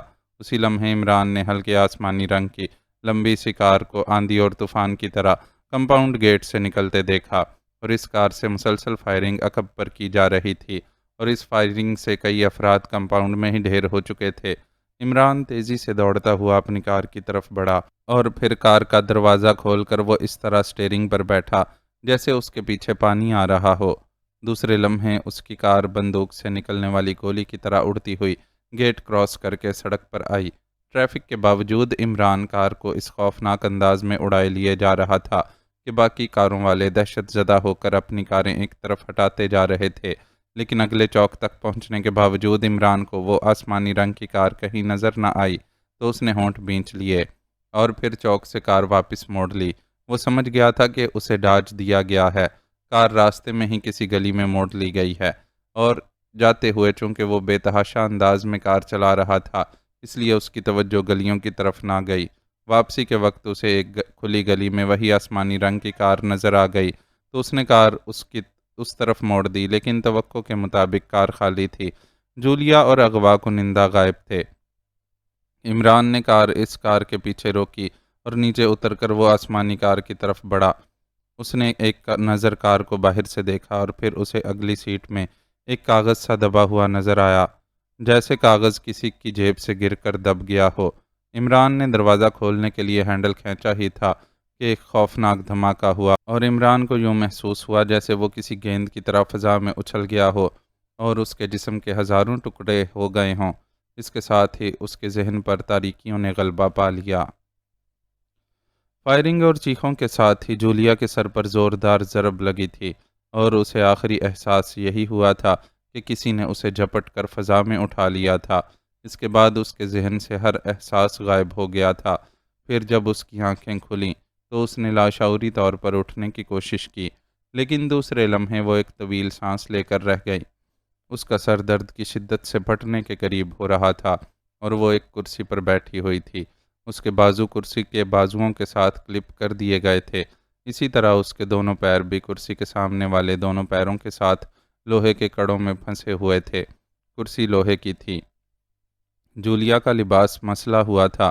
وہ اس وقت ایک بڑے کمرے کے درمیان میں رکھی ہوئی کرسی پر بیٹھی تھی۔ کمرے کی چھت سے صرف ایک روشن بلب لٹک رہا تھا۔ کمرے کی خاصی نیچی چھت بتا رہی تھی کہ یہ کوئی تہہ خانہ ہے۔ کمرہ خالی پڑا ہوا تھا۔ اس کا اکلوتا دروازہ جولیا کے منہ کے بالکل سید میں تھا جو بند تھا۔ جولیا نے ادھر ادھر سر گھما کر کمرے کا جائزہ لیا۔ ایک سائڈ پر اسے سیاہ رنگ کا ایک تابوت رکھا ہوا نظر آیا تو اس نے ہونٹ بھینچ لیے۔ اسے سب سے زیادہ فکر صفدر اور کیپٹن شکیل کی تھی، کیونکہ اس کے ذہن میں ابھی تک ان کی چیخوں اور گرنے کے دھماکے محفوظ تھے، لیکن اسے تسلی تھی کہ تنویر وہاں موجود تھا اور لازماً عمران بھی وہیں کہیں ہوگا، اس لیے انہوں نے یقیناً ان دونوں کو سنبھال لیا ہوگا۔ اور پھر اس نے بازوؤں کو لوہے کے کلپوں سے نکالنے کی جدوجہد شروع کر دی، لیکن یہ کلپ خاصے تنگ تھے، اس لیے وہ اپنی کوشش میں ناکام رہی۔ اسی لمحے دروازہ کھلا اور 4 افراد اندر داخل ہوئے۔ وہ چاروں ہی مشین گنوں سے مسلح تھے۔ ان میں سے 2 ایک سائڈ پر اور دوسرے 2 دروازے کی دوسری سائڈ پر کھڑے ہو گئے، اور پھر ڈک اندر داخل ہوا۔ اس کے پیچھے ایک پستہ قد لیکن بھاری جسم کا نوجوان تھا، جس کا چہرہ چقندر کی طرح سرخ تھا۔ ہاں تو مس جولیانا فٹز واٹر، تم نے دیکھا کہ ہم نے تمہیں دوبارہ بلوا لیا، ڈک نے آگے بڑھ کر جولیا کے سامنے کھڑے ہوتے ہوئے کرخت لہجے میں کہا۔ تم نے مجھے نہیں بلکہ اپنی شامت کو بلوایا ہے مسٹر ڈک، جولیا نے خشک لہجے میں جواب دیا۔ یہ تو وقت بتائے گا کہ میں نے کس کو بلوایا ہے، فی الحال تمہیں یہ اطلاع دے دوں کہ تمہارے 3 ساتھی ہلاک ہو چکے ہیں، 2 تو وہیں ہوٹل میں ہی ہٹ ہو گئے، اور ایک کار کا دروازہ کھولتے ہوئے کار میں لگے طاقتور بم کی وجہ سے فضا میں ہی ٹکڑے ہو کر بکھر گیا، اور یقیناً یہ سیکرٹ سروس کے ممبر ہوں گے۔ ڈک نے بڑے ٹھنڈے لہجے میں جواب دیا۔ وہ واقعی انتہائی ٹھنڈے ذہن کا آدمی تھا۔ ہو سکتا ہے تمہاری بات درست ہو، لیکن نہ ہی میں کسی سیکرٹ سروس کو جانتی ہوں اور نہ ہی وہ میرے ساتھی تھے، میں تو صرف کھانے کے چکر میں ان کے ساتھ ہو لی تھی، جولیا نے ہونٹ بھینچتے ہوئے جواب دیا۔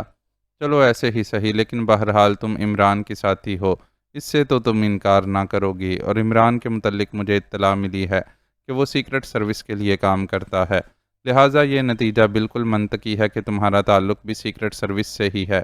ڈک نے مسکراتے ہوئے جواب دیا۔ میرے خیال میں تمہیں پہلے اپنے دماغ کا علاج کرانا چاہیے، عمران سے صرف میری دوستی ہے اور بس، باقی رہی سیکرٹ سروس والی بات تو میں نے فلموں اور جاسوسی ناولوں میں تو اس کا ذکر پڑا ہے، لیکن مجھ جیسی ایک ملازم پیشہ عورت کو اول تو سیکرٹ سروس میں رکھے گا کون، اور دوسری بات یہ کہ میں مقامی نہیں ہوں بلکہ غیر ملکی ہوں، اور کم از کم اتنی عقل تو تم میں بھی ہے کہ کوئی ملک اپنی سیکرٹ سروس میں کسی غیر ملکی کو بھرتی نہیں کرتا۔ جولیا نے بھی اپنے لہجے کو ٹھنڈا کرتے ہوئے جواب دیا۔ او واقعی تمہاری یہ بات قابل غور ہے، بہرحال تم جو کچھ بھی ہو، میں نے تمہیں 2 مقاصد کے لیے اغوا کیا ہے، ایک تو میں تمہارے ذریعے عمران کا شکار کھیلنا چاہتا ہوں، اور دوسرا یہ کہ تم میرے بزنس کے لیے اچھا ٹارگٹ بن سکتی ہو، ڈک نے کہا۔ ٹھیک ہے، تمہاری جو مرضی آئے کرو، اس وقت میں بے بس ہوں، کیا کر سکتی ہوں، جولیا نے یک لخت لہجے کو شکست خوردہ بناتے ہوئے کہا۔ بڑی جلدی ہتھیار ڈال دیے تم نے، بہرحال تم عورت ہو اس لیے تمہاری مجبوری ہے۔ سنو، میں تمہیں ایک آفر دیتا ہوں، اگر تم اسے قبول کر لو گی تو فائدے میں رہو گی، ڈک نے مسکراتے ہوئے کہا۔ کیسی آفر؟ جولیا نے چونک کر پوچھا۔ تم میرا پہلا مقصد پورا کر دو تو میں دوسرا مقصد چھوڑ سکتا ہوں، میرے لیے عورتوں کی کمی نہیں ہے، لیکن اگر تم نے پہلے مشن میں تعاون نہ کیا تو ہو سکتا ہے کہ میں پہلا مشن ڈراپ کر کے فوراً دوسرے مشن کو شروع کر دوں۔ تم نے یہ تابوت دیکھ ہی لیا ہوگا، ابھی چند لمحوں میں ہی تم اس تابوت میں مردہ حالت میں بند ہو سکتی ہو، بولو کیا کہتی ہو، ڈک نے کہا۔ تم مجھ سے کیا تعاون چاہتے ہو؟ جولیا نے چند لمحے خاموش رہنے کے بعد پوچھا۔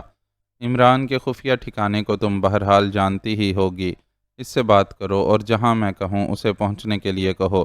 تم یہاں رہو کہ جب میں عمران کا شکار کر لوں گا تو میرا وعدہ ہے کہ تمہیں یہاں سے زندہ باہر نکال دیا جائے گا، ڈک نے جواب دیا۔ ٹھیک ہے، میں تعاون کے لیے تیار ہوں، جولیا نے سر ہلاتے ہوئے کہا۔ گڈ، تم واقعی سمجھدار لڑکی ہو، اور ویسے بھی تمہاری ان مقامی لوگوں سے کیا دلچسپی ہو سکتی ہے، بولو کیسے ٹریس کرو گی عمران کو، ڈک نے سر ہلاتے ہوئے کہا۔ اس کے فلیٹ پر ٹیلی فون کروں گی، اور کیا کروں گی، جولیا نے اسپاٹ لہجے میں کہا۔ اس کا فلیٹ بند ہے، تالا لگا ہوا ہے، اور بتاؤ، ڈک نے جواب دیا۔ اوہ، پھر تو اس کی تلاش مشکل ہے، وہ آوارہ گرد آدمی ہے، نہ جانے کہاں کہاں دھکے کھاتا پھرتا ہوگا، جولیا نے کہا۔ تم شاید مجھے بیوقوف سمجھ کر ایسی باتیں کر رہی ہو مس جولیا، میں ڈاگ مین جیسی تنظیم کا سربراہ ہوں، جس کے نام کی دہشت سے ہی بڑے بڑے سیکرٹ ایجنٹ کانپ اٹھتے ہیں، اس لیے مجھ سے سیدھی بات کرو، ڈک کا لہجہ یک لخت تلخ ہو گیا۔ سیدھی بات، اور کیا کروں؟ مجھے بتاؤ، میری تو سمجھ میں کوئی بات نہیں آتی، جولیا نے جھنجھلائے ہوئے لہجے میں کہا۔ سیکرٹ سروس کے چیف کا نمبر بتاؤ، میں یہ نمبر ملاتا ہوں، تم اس سے بات کرو اور اسے کہو کہ تم فلاں جگہ شدید زخمی حالت میں پڑی ہو، عمران کو بھیجا جائے تاکہ تمہاری مدد کرے۔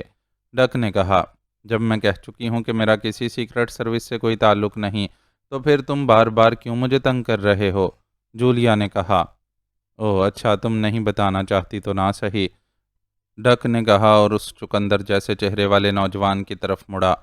بینی، ڈک نے کہا۔ یس باس، چقندر جیسے چہرے والے نے فوراً ہی مؤدبانہ لہجے میں جواب دیتے ہوئے کہا، اس محترمہ سے سیکرٹ سروس کے چیف کا نمبر معلوم کرنا ہے، کیا کیا جائے؟ کوئی آسان سی ترکیب بتانا، اسے زیادہ تکلیف نہیں ہونی چاہیے، ڈک نے اپنی عادت کے مطابق انتہائی ٹھنڈے لہجے میں کہا۔ باس، آنکھ کا آپریشن کیسا رہے گا؟ بینی نے جواب دیا۔ نہیں، یہ خوبصورت عورت ہے، اس کو ہمیشہ کے لیے داغ لگ جائے گا، کوئی اور ترکیب بتاؤ، ڈک نے جولیا کی طرف دیکھتے ہوئے کہا۔ پیروں کی انگلیاں ایک ایک کر کے کاٹ دی جائیں، بینی نے دوسری ترکیب بتاتے ہوئے کہا۔ ہاں، میرے خیال میں یہ ٹھیک رہے گا، کٹی ہوئی انگلیاں جرابوں میں چھپ سکتی ہیں، ٹھیک ہے، چھوٹی انگلی سے شروع ہو جاؤ، کیونکہ انگوٹھا کٹنے سے بیچاری کی چال میں بھی فرق آ سکتا ہے، ڈک نے کہا۔ یس باس، بینی نے کہا اور پھر جلدی سے کوٹ کی اندرونی جیب سے ایک استرا نکالا اور اسے کھول کر وہ اس کی دھار پر انگلی پھیرتا ہوا جولیا کی طرف بڑھنے لگا۔ اب بھی وقت ہے مس جولیا، اپنے پیروں کی انگلیاں بچا لو، یہ بینی مجھ جیسا رحم دل نہیں ہے، ڈک نے مسکراتے ہوئے کہا۔ جو کچھ مجھے معلوم تھا وہ میں نے سچ سچ بتا دیا ہے، اب تمہاری مرضی، تم یقین کرو یا نہ کرو، جولیا نے ہونٹ بھینچتے ہوئے جواب دیا۔ اوکے بینی، کام شروع کر دو، ڈک نے اسپاٹ لہجے میں جواب دیتے ہوئے کہا۔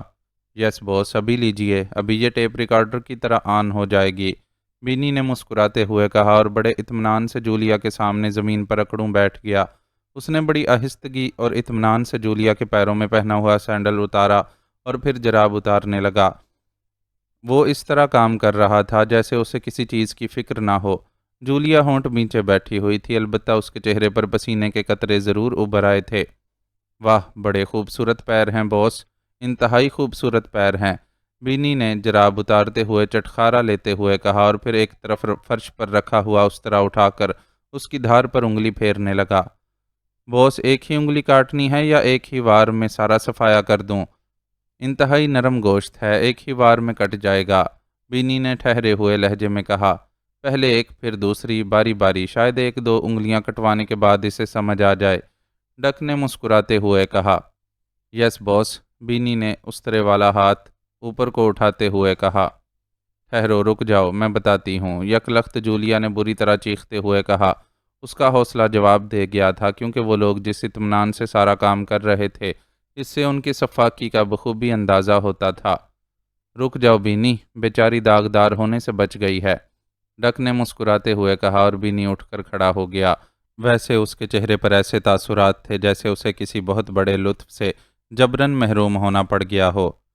میں نمبر بتا دیتی ہوں، لیکن بات مجھے ہی کرنی پڑے گی کیونکہ وہ سیکرٹ سروس کے چیف کا نمبر ہے، اجنبی آواز سننے سے خود بخود بند ہو جائے گا، جولیا نے زور زور سے سانس لیتے ہوئے کہا۔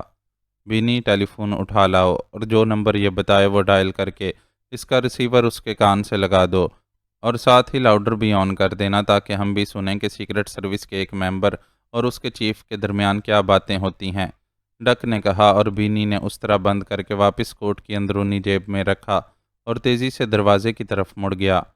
سنو جولیانا، تم نے عمران کو پیغام دینا ہے کہ وہ گرد باد کے پرانے کھنڈرات میں پہنچ جائے، اور یہ بھی سن لو کہ اگر تم نے کسی قسم کا کوئی اشارہ کرنے کی کوشش کی تو پھر فوری موت تمہارا مقدر بن جائے گی، ڈک نے کہا۔ میں سمجھتی ہوں، جولیا نے اسپاٹ لہجے میں جواب دیا اور پھر چند لمحوں بعد بینی واپس آیا تو اس کے ہاتھ میں ایک وائرلیس فون تھا۔ ظاہر ہے اس کا سلسلہ کسی ٹیلی فون سے وائرلیس کے ذریعے فکس تھا۔ نمبر بتاؤ، بینی نے جولیا کے قریب رکتے ہوئے کہا اور جولیا نے X2 کے اسپیشل نمبر بتا دیے۔ یہ نمبر خاص طور پر اسی مقصد کے لیے رکھا گیا تھا کہ اگر کسی مجبوری کے تحت نمبر بتانا پڑ جائے تو پھر یہ اسپیشل نمبر بتایا جائے۔ اس نمبر پر فون سے مطلب ہی یہی لیا جاتا تھا کہ مجبوراً نمبر رنگ کیا جا رہا ہے اور اس نمبر کے ساتھ منسلک ٹیپ اور دوسری سائڈ کے نمبر چیکنگ کمپیوٹر مشین تھی اور یہ خود بخود X2 کے اصل نمبر سے اندرونی طور پر کنیکٹ ہو جاتا تھا۔ بینی نے جولیا کا بتایا ہوا نمبر پریس کیا اور پھر اسے جولیا کے کان سے لگا دیا۔ اس کے ساتھ ہی اس نے کوئی بٹن دبایا تو کمرے کے ایک کونے سے اونچی آواز میں گھنٹی بجنے کی آواز سنائی دینے لگی۔ X2۔ چند لمحوں بعد X2 کی مخصوص آواز جولیا کے کانوں کے ساتھ ساتھ کمرے کے کونے میں گونج اٹھی۔ جولیا بول رہی ہوں جناب، عمران کہاں ہے؟ جولیا نے اسپاٹ لہجے میں کہا۔ کیوں؟ X2 نے مختصر لفظ استعمال کرتے ہوئے کہا، میں شدید زخمی ہو گئی ہوں، گرد باد کے کھنڈرات کے قریب ایک پبلک فون بوتھ سے بڑی مشکل سے کال کر رہی ہوں۔ میرے بازو اور ٹانگوں کی ہڈیاں مضروب ہیں، اس لیے مجھے مشکل سے گھسٹ کر یہاں تک آنا پڑا ہے۔ آپ عمران کو گرد باد کے کھنڈرات میں بھجوا دیں، میری حالت بے حد خراب ہے، جولیا نے کہا۔ لیکن یہ ہوا کیسے؟ X2 کے لہجے میں حیرت تھی۔ میں ایک مشکوک آدمی کا تعاقب کرتے ہوئے ادھر گئی تھی کہ کار پر فائرنگ ہوئی اور کار ایک کھائی میں الٹ گئی جس سے مجھے چوٹیں لگ گئی ہیں، جولیا نے جواب دیا۔ ٹھیک ہے، میں عمران کو کنیکٹ کر کے بھجواتا ہوں، وہ آدھے گھنٹے تک پہنچ جائے گا، بے فکر رہو اور حوصلہ رکھو، X2 نے جواب دیا اور اس کے ساتھ ہی رابطہ ختم ہو گیا۔ بینی نے وائرلیس فون ہٹا کر اسے آف کر دیا۔ گڈ بینی، تم ٹاسک کو کہو کہ وہ پوری طرح ہوشیار ہو جائے اور جیسے ہی عمران وہاں پہنچے اس پر طاقتور گرد باد فائر کیا جائے تاکہ وہ بچ کر نہ جا سکے، اور تم خود جا کر چیک کرو کہ یہ فون کہاں ہے تاکہ وہاں بھرپور ریڈ کی تیاری کی جا سکے۔ ڈک نے مسکراتے ہوئے بینی کو ہدایات دیں۔ یس باس، بینی نے جواب دیا اور تیزی سے دروازے کی طرف مڑ گیا۔ مس جولیانا، چونکہ تم نے مجھ سے تعاون کیا ہے اس لیے میں تمہیں 4 گھنٹوں کی مزید مہلت دیتا ہوں۔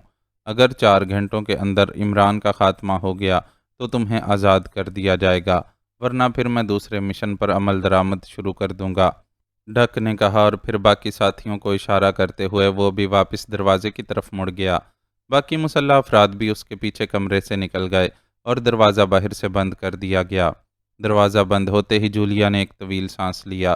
لوہے کے کڑوں نے اسے واقعی بے بس کر دیا تھا اور فوری طور پر اپنے آپ کو بچانے کے لیے اسے اسپیشل نمبر بتانا پڑا، لیکن اسے یہ خیال نہ تھا کہ یہ لوگ ڈائریکٹ فون کی بجائے وائرلیس فون استعمال کریں گے۔ ظاہر ہے وائرلیس فون کی رینج خاصی بڑی ہوگی، اس لیے X2 جو جگہ اس فون کو ٹریس کرے گا وہ کم از کم یہ جگہ نہ ہوگی، اور اس جگہ چھاپا پڑتے ہی یہ لوگ سمجھ جائیں گے کہ جولیا نے ان سے ڈاج کیا ہے اور پھر اس کی موت یقینی تھی، اس لیے اسے فوری طور پر اپنی رہائی کے لیے کچھ کرنا پڑے گا۔ لیکن کیا کرے، یہ بات اس کی سمجھ میں نہ آ رہی تھی۔ موقع یہی تھا۔ وہ کچھ دیر بیٹھی سوچتی رہی اور پھر اس نے اپنے جسم کو پیچھے کی طرف دھکیلنا شروع کر دیا تاکہ کرسی کو نیچے گرا سکے، لیکن دوسرے لمحے اسے یہ محسوس کر کے بڑی مایوسی ہوئی کہ کرسی کے پائے فرش کے اندر گڑے ہوئے تھے۔ اسے یہ تو معلوم تھا کہ ان کڑوں کا سسٹم کرسی کے پچھلے پائے کے ساتھ ہوگا، لیکن وہاں تک نہ ہی اس کا ہاتھ جا سکتا تھا اور نہ پیر۔ وہ ایک بار پھر سوچنے لگی کہ آخر وہ کیا کرے، اسے کچھ نہ کچھ تو بہرحال کرنا چاہیے۔ ابھی وہ سوچ ہی رہی تھی کہ دروازہ ایک بار پھر کھلا اور اس بار بینی اکیلا ہی اندر داخل ہوا، اور اسے دیکھتے ہی جولیا سمجھ گئی کہ وہ اچھی نیت سے نہیں آیا۔ اس کی آنکھوں سے شیطانیت جھلک رہی تھی۔ سنو مس جولیانا، میں نے تمہارے پیر بہت قریب سے دیکھے ہیں، اور اگر میں اتنے قریب سے تمہارے پیر نہ دیکھتا تو شاید میرے جذبات میں اس قدر تیزی پیدا نہ ہوتی، لیکن کسی خوبصورت عورت کے خوبصورت پیر میری کمزوری ہیں۔ ویسے میں نے باس سے اجازت لے لی ہے اور باس نے مجھے کہہ دیا ہے کہ میں ان 4 گھنٹوں میں اپنے جذبات کی تسکین کر سکتا ہوں، کیونکہ کچھ بھی ہو اب تم زندہ تو رہ نہیں سکتی، لیکن اگر تم میرے ساتھ تعاون کرو تو میں وعدہ کرتا ہوں کہ باس سے درخواست کر کے تمہاری جان بخشوا دوں گا۔ باس میری بات نہیں ٹالتا، میں اس کا نمبر 2 ہوں، اور اگر تم نے تعاون نہ کیا تو پھر میں زبردستی کروں گا، بینی نے جولیا کے سامنے آ کر تیز لہجے میں کہا۔ اس کا چقندر کی طرح سرخ چہرہ جذبات کی شدت سے اور زیادہ سرخ ہو رہا تھا۔ تمہارا شکریہ مسٹر بینی، میں کوئی اتنی پارسا عورت نہیں ہوں، ویسے بھی میں مغربی لڑکی ہوں، میں تم سے مکمل تعاون کے لیے تیار ہوں اور آئندہ بھی کرتی رہوں گی، شرط صرف اتنی ہے کہ تم وعدہ کرو کہ مجھے مرنے سے بچا لو گے، جولیا نے مسکراتے ہوئے کہا۔ اور جولیا کی بات سن کر بینی کا چہرہ یکلخت کھل اٹھا۔ بالکل وعدہ، پکا وعدہ، اور یہ بینی کا وعدہ ہے، تم قطعی بے فکر رہو، بینی نے چہکتے ہوئے کہا۔ مجھے یقین ہے، جولیا نے سر ہلاتے ہوئے کہا، اور بینی نے کرسی کی پشت پر جا کر زور سے پیر مارا کھٹاک کی آواز سنائی دی اور اس کے ساتھ ہی جولیا کے بازو اور پیر آزاد ہو گئے۔ جولیا اٹھ کر کھڑی ہوئی، اس نے بڑے اطمینان سے اپنی کلائیاں مسلنی شروع کر دیں۔ دیکھو، کوئی شرارت کرنے کی کوشش نہ کرنا ورنہ، بینی نے یک لخت تیز لہجے میں کہا اور جولیا اس کی طرف مسکراتی ہوئی مڑی۔ کم از کم تم سے کوئی شرارت نہیں کروں گی، جولیا نے کہا۔ ویسے اس نے دیکھ لیا تھا کہ بینی نے ریوالور نکال کر ہاتھ میں لے لیا تھا۔ اسی طرح فائدے میں رہو گی۔ چلو میں تمہیں بیڈ روم میں لے جاؤں، بینی نے کہا۔ میرے پیر بندے بندے سن ہو گئے ہیں، میں انہیں مسل لوں اور جراب اور جوتی بھی پہن لوں، پھر چلتی ہوں، جولیا نے کہا اور دوبارہ کرسی پر بیٹھ کر اس نے جھک کر جراب اٹھائی اور اپنے ننگے پیر میں پہننی شروع کر دی۔ بینی اسی طرح ریوالور لیے سائیڈ میں کھڑا رہا۔ جراب پہننے کے بعد جولیا نے بڑے اطمینان سے سینڈل پہننا شروع کر دیا اور اس کے بعد اس نے اپنی پنڈلی کو ذرا سا مسلا۔ اب چلو بھی صحیح، بینی نے جذبات بھرے لہجے میں کہا۔ چلو، جولیا نے اٹھتے ہوئے کہا، لیکن دوسرے لمحے بینی بری طرح چیختا ہوا اچھل کر پشت کے بل فرش پر جا گرا۔ ریوالور اس کے ہاتھ سے نکل کر دور جا گرا تھا اور پھر جولیا نے ریوالور کی طرف چھلانگ لگا دی۔ نیچے گرتے ہی بینی بجلی کسی تیزی سے اچھلا اور اس نے اتنی تیزی سے جیب سے استرا نکالا، لیکن جولیا اس سے زیادہ تیز نکلی۔ جیسے ہی استرا باہر آیا، جولیا نے ریوالور اٹھا کر مڑتے ہی فائر کر دیا اور گولی بینی کے اسی ہاتھ پر پڑی جس میں استرا تھا اور بینی بری طرح چیختا ہوا ہاتھ جھٹکنے لگا۔ استرا اس کے ہاتھ سے نکل کر دور ایک کونے میں جا گرا۔ جولیا نے دوسرا فائر کیا اور اس بار بینی کسی شکار ہونے والے خرگوش کی طرح اچھل کر فرش پر جا گرا۔ گولی اس کی ران میں لگی تھی۔ اسی لمحے دروازہ ایک دھماکے سے کھلا، لیکن جولیا نے ایک بار پھر ٹریگر دبا دیا اور دروازے میں نمودار ہونے والا مشین گن بردار چیختا ہوا پشت کے بل باہر فرش پر گرا۔ گولی اس کے سینے پر پڑی تھی اور وہ دروازے میں ہی الٹ گیا تھا۔ جولیا نے اس کے گرتے ہی دوڑ لگائی اور پلک جھپکنے میں اس نے وہ مشین گن اٹھا لی جو آنے والے کے ہاتھ سے نکل کر دروازے کے اندر گر گئی تھی۔ دروازے میں گرنے والا ابھی تک پھڑک رہا تھا۔ جولیا نے مشین گن اٹھاتے ہی اس تڑپتے ہوئے آدمی پر فائر کھول دیا اور اس کا جسم گولیاں کھا کر اس طرح اچھلا جیسے ریت میں بھونتے وقت مکئی کے دانے اچھلتے ہیں، اور پھر ساکت ہو گیا۔ جولیا تیزی سے مڑی۔ بینی اب پھر اٹھنے کی کوشش کر رہا تھا۔ اس کے منہ سے کراہیں نکل رہی تھیں اور چہرہ بری طرح مسخ ہو گیا تھا۔ اس کے پاس شاید اور اسلحہ نہ تھا اور ران سے خون فوارے کی طرح ابل رہا تھا۔ جولیا نے اس کی حالت دیکھی تو اس نے مشین گن کو اچھال کر نال سے پکڑا اور پھر تیزی سے آگے بڑھ کر اس نے اس کے سر پر پوری قوت سے مشین گن کا دستہ رسید کر دیا اور بینی چیختا ہوا فرش پر گرا۔ جولیا نے جھک کر ایک اور ضرب لگائی تو بینی تڑپتا ہوا ساکت ہو گیا۔ جولیا تیزی سے مڑی اور پھر دوڑتی ہوئی دروازے میں مشین گن والے کی پڑی ہوئی لاش پھلانگتی ہوئی باہر نکل آئی۔ یہ ایک چھوٹی سی کوٹھی تھی جس کے پورچ میں صرف ایک کار کھڑی تھی اور وہاں کوئی آدمی نہ تھا۔ بینی شاید اسی کار میں آیا تھا اور یہاں سوائے اس مشین گن بردار کے اور کوئی آدمی نہ تھا۔ جولیا واپس اسی کمرے میں گئی تو بینی اسی طرح بے ہوش پڑا تھا اور اس کی ران سے خون نکل نکل کر ادھر ادھر پھیل گیا تھا۔ جولیا نے اس کی قمیض اتاری اور اسے ران کے زخم پر اچھی طرح کس کر باندھ دیا تاکہ مزید خون ضائع نہ ہو، اور پھر اس نے بینی کو اٹھا کر اسی کرسی پر بٹھا دیا جس پر پہلے وہ خود بیٹھی تھی۔ اس نے اس کے بازو اور پیروں کو ان کڑوں میں جکڑا اور پھر مشین گن ایک طرف رکھ کر وہ دوڑتی ہوئی اس کونے کی طرف گئی جہاں بینی کا تیز دھار استرا پڑا ہوا تھا۔ استرا ہاتھ میں لے کر وہ واپس آئی اور پھر بائیں ہاتھ میں استرا پکڑ کر اس نے پوری قوت سے دائیں ہاتھ سے بینی کے چہرے پر تھپڑ مارنے شروع کر دیے۔ بھرپور تمانچوں کی آوازوں سے کمرہ گونج اٹھا۔ چوتھے تھپڑ پر بینی کی آنکھیں ایک جھٹکے سے کھل گئیں اور اس کے منہ سے چیخ نکلی۔ ہاں تو مسٹر بینی، اب تمہارے جذبات کا کیا حال ہے؟ جولیا نے کاٹ کھانے والے لہجے میں کہا۔ تم بے حد عیار اور کمینی عورت ہو۔ مجھے یہ تصور بھی نہ تھا کہ تم اس طرح جھکے جھکے مجھ پر حملہ کر دو گی، بینی نے بینچے بینچے لہجے میں کہا۔ میری کمینگی تو اب تم پر عیاں ہوگی مسٹر بینی، جولیا نے کہا، اور دوسرے لمحے اس نے دائیں ہاتھ میں استرا پکڑا اور پھر اس کا ہاتھ بجلی کی سی تیزی سے حرکت میں آیا اور کمرہ بینی کے حلق سے نکلنے والی خوفناک چیخ سے گونج اٹھا۔ اس کی آدھی ناک کٹ کر اس کی جھولی میں جا گری تھی۔ جولیا کا ہاتھ ایک بار پھر حرکت میں آیا اور بینی کے حلق سے ایک اور بھیانک چیخ نکلی۔ اب اس کا ایک کان کٹ گیا تھا۔ اب تمہاری انگلیوں کی باری آئے گی بینی، جولیا نے غراتے ہوئے کہا، اور ایک بار پھر اس کا بازو اٹھا اور اس بار بینی چیخ مار کر بے ہوش ہو گیا۔ جولیا کے ایک ہی وار سے بینی کے ہاتھ کی 4 انگلیاں کٹ کر نیچے جا گری تھیں۔ بینی کے بے ہوش ہوتے ہی جولیا نے اس کے بازو پر اس طرح کا کٹ لگایا تو بینی کا جسم بری طرح جھٹکے کھانے لگا اور اس کی آنکھیں ایک بار پھر کھل گئیں۔ تکلیف کی شدت سے اس کا چہرہ بری طرح مسخ ہو گیا تھا۔ مار ڈالو مجھے، مار ڈالو، بینی نے چیختے ہوئے کہا۔ ابھی سے اتنی جلدی؟ ابھی تو میں نے تمہارے جذبات ٹھنڈے کرنے ہیں، ابھی تو میں نے تمہارے جسم کی ایک ایک بوٹی کاٹنی ہے، جولیا نے بفرے ہوئے لہجے میں کہا۔ اس پر واقعی جنون کی سی حالت طاری تھی۔ جولیا کا ہاتھ ایک بار پھر اٹھا تو اسے اپنے پیچھے کھٹکا سا محسوس ہوا اور جولیا نے بجلی کی سی تیزی سے گھوم کر ہاتھ میں پکڑا ہوا اس طرح پھینک دیا۔ دوسرے لمحے دروازے پر ایک زوردار چیخ ابھری اور ایک اور آدمی پہلی لاش پر گر گیا، اس طرح ٹھیک اس کی گردن پر پڑا تھا اور اس کی آدھی سے زیادہ گردن کٹ گئی تھی۔ اس کے ہاتھ سے ریوالور نکل کر ایک طرف جا گرا۔ جولیا تیزی سے اس کی طرف لپکی لیکن وہ آدمی ایڑیاں رگڑتا ہوا ختم ہو گیا۔ جولیا نے جھک کر ایک سائیڈ میں پڑا ہوا ریوالور اٹھایا اور پھر وہ راہداری میں دوڑتی ہوئی باہر کی طرف لپکی۔ اسے اس آدمی کی آمد پر حیرت تھی، حالانکہ پہلے اس کا خیال تھا کہ کوٹھی خالی ہے، پھر یہ آدمی کہاں سے آ گیا، اور اگر عمران کی دی ہوئی تربیت نہ ہوتی تو وہ کبھی بھی اس طرح گھوم کر اس طرح سے اس کی گردن نہ کاٹ سکتی، اور ظاہر ہے اس کا انجام یہی ہونا تھا کہ وہ پشت پر گولی کھا کر ختم ہو جاتی۔ باہر برآمدہ خالی تھا، وہ برآمدے سے ہوتی ہوئی دوسرے کمرے میں گھس گئی۔ اب اس نے پوری کوٹھی کی تلاشی لینے کا پروگرام بنا لیا تھا۔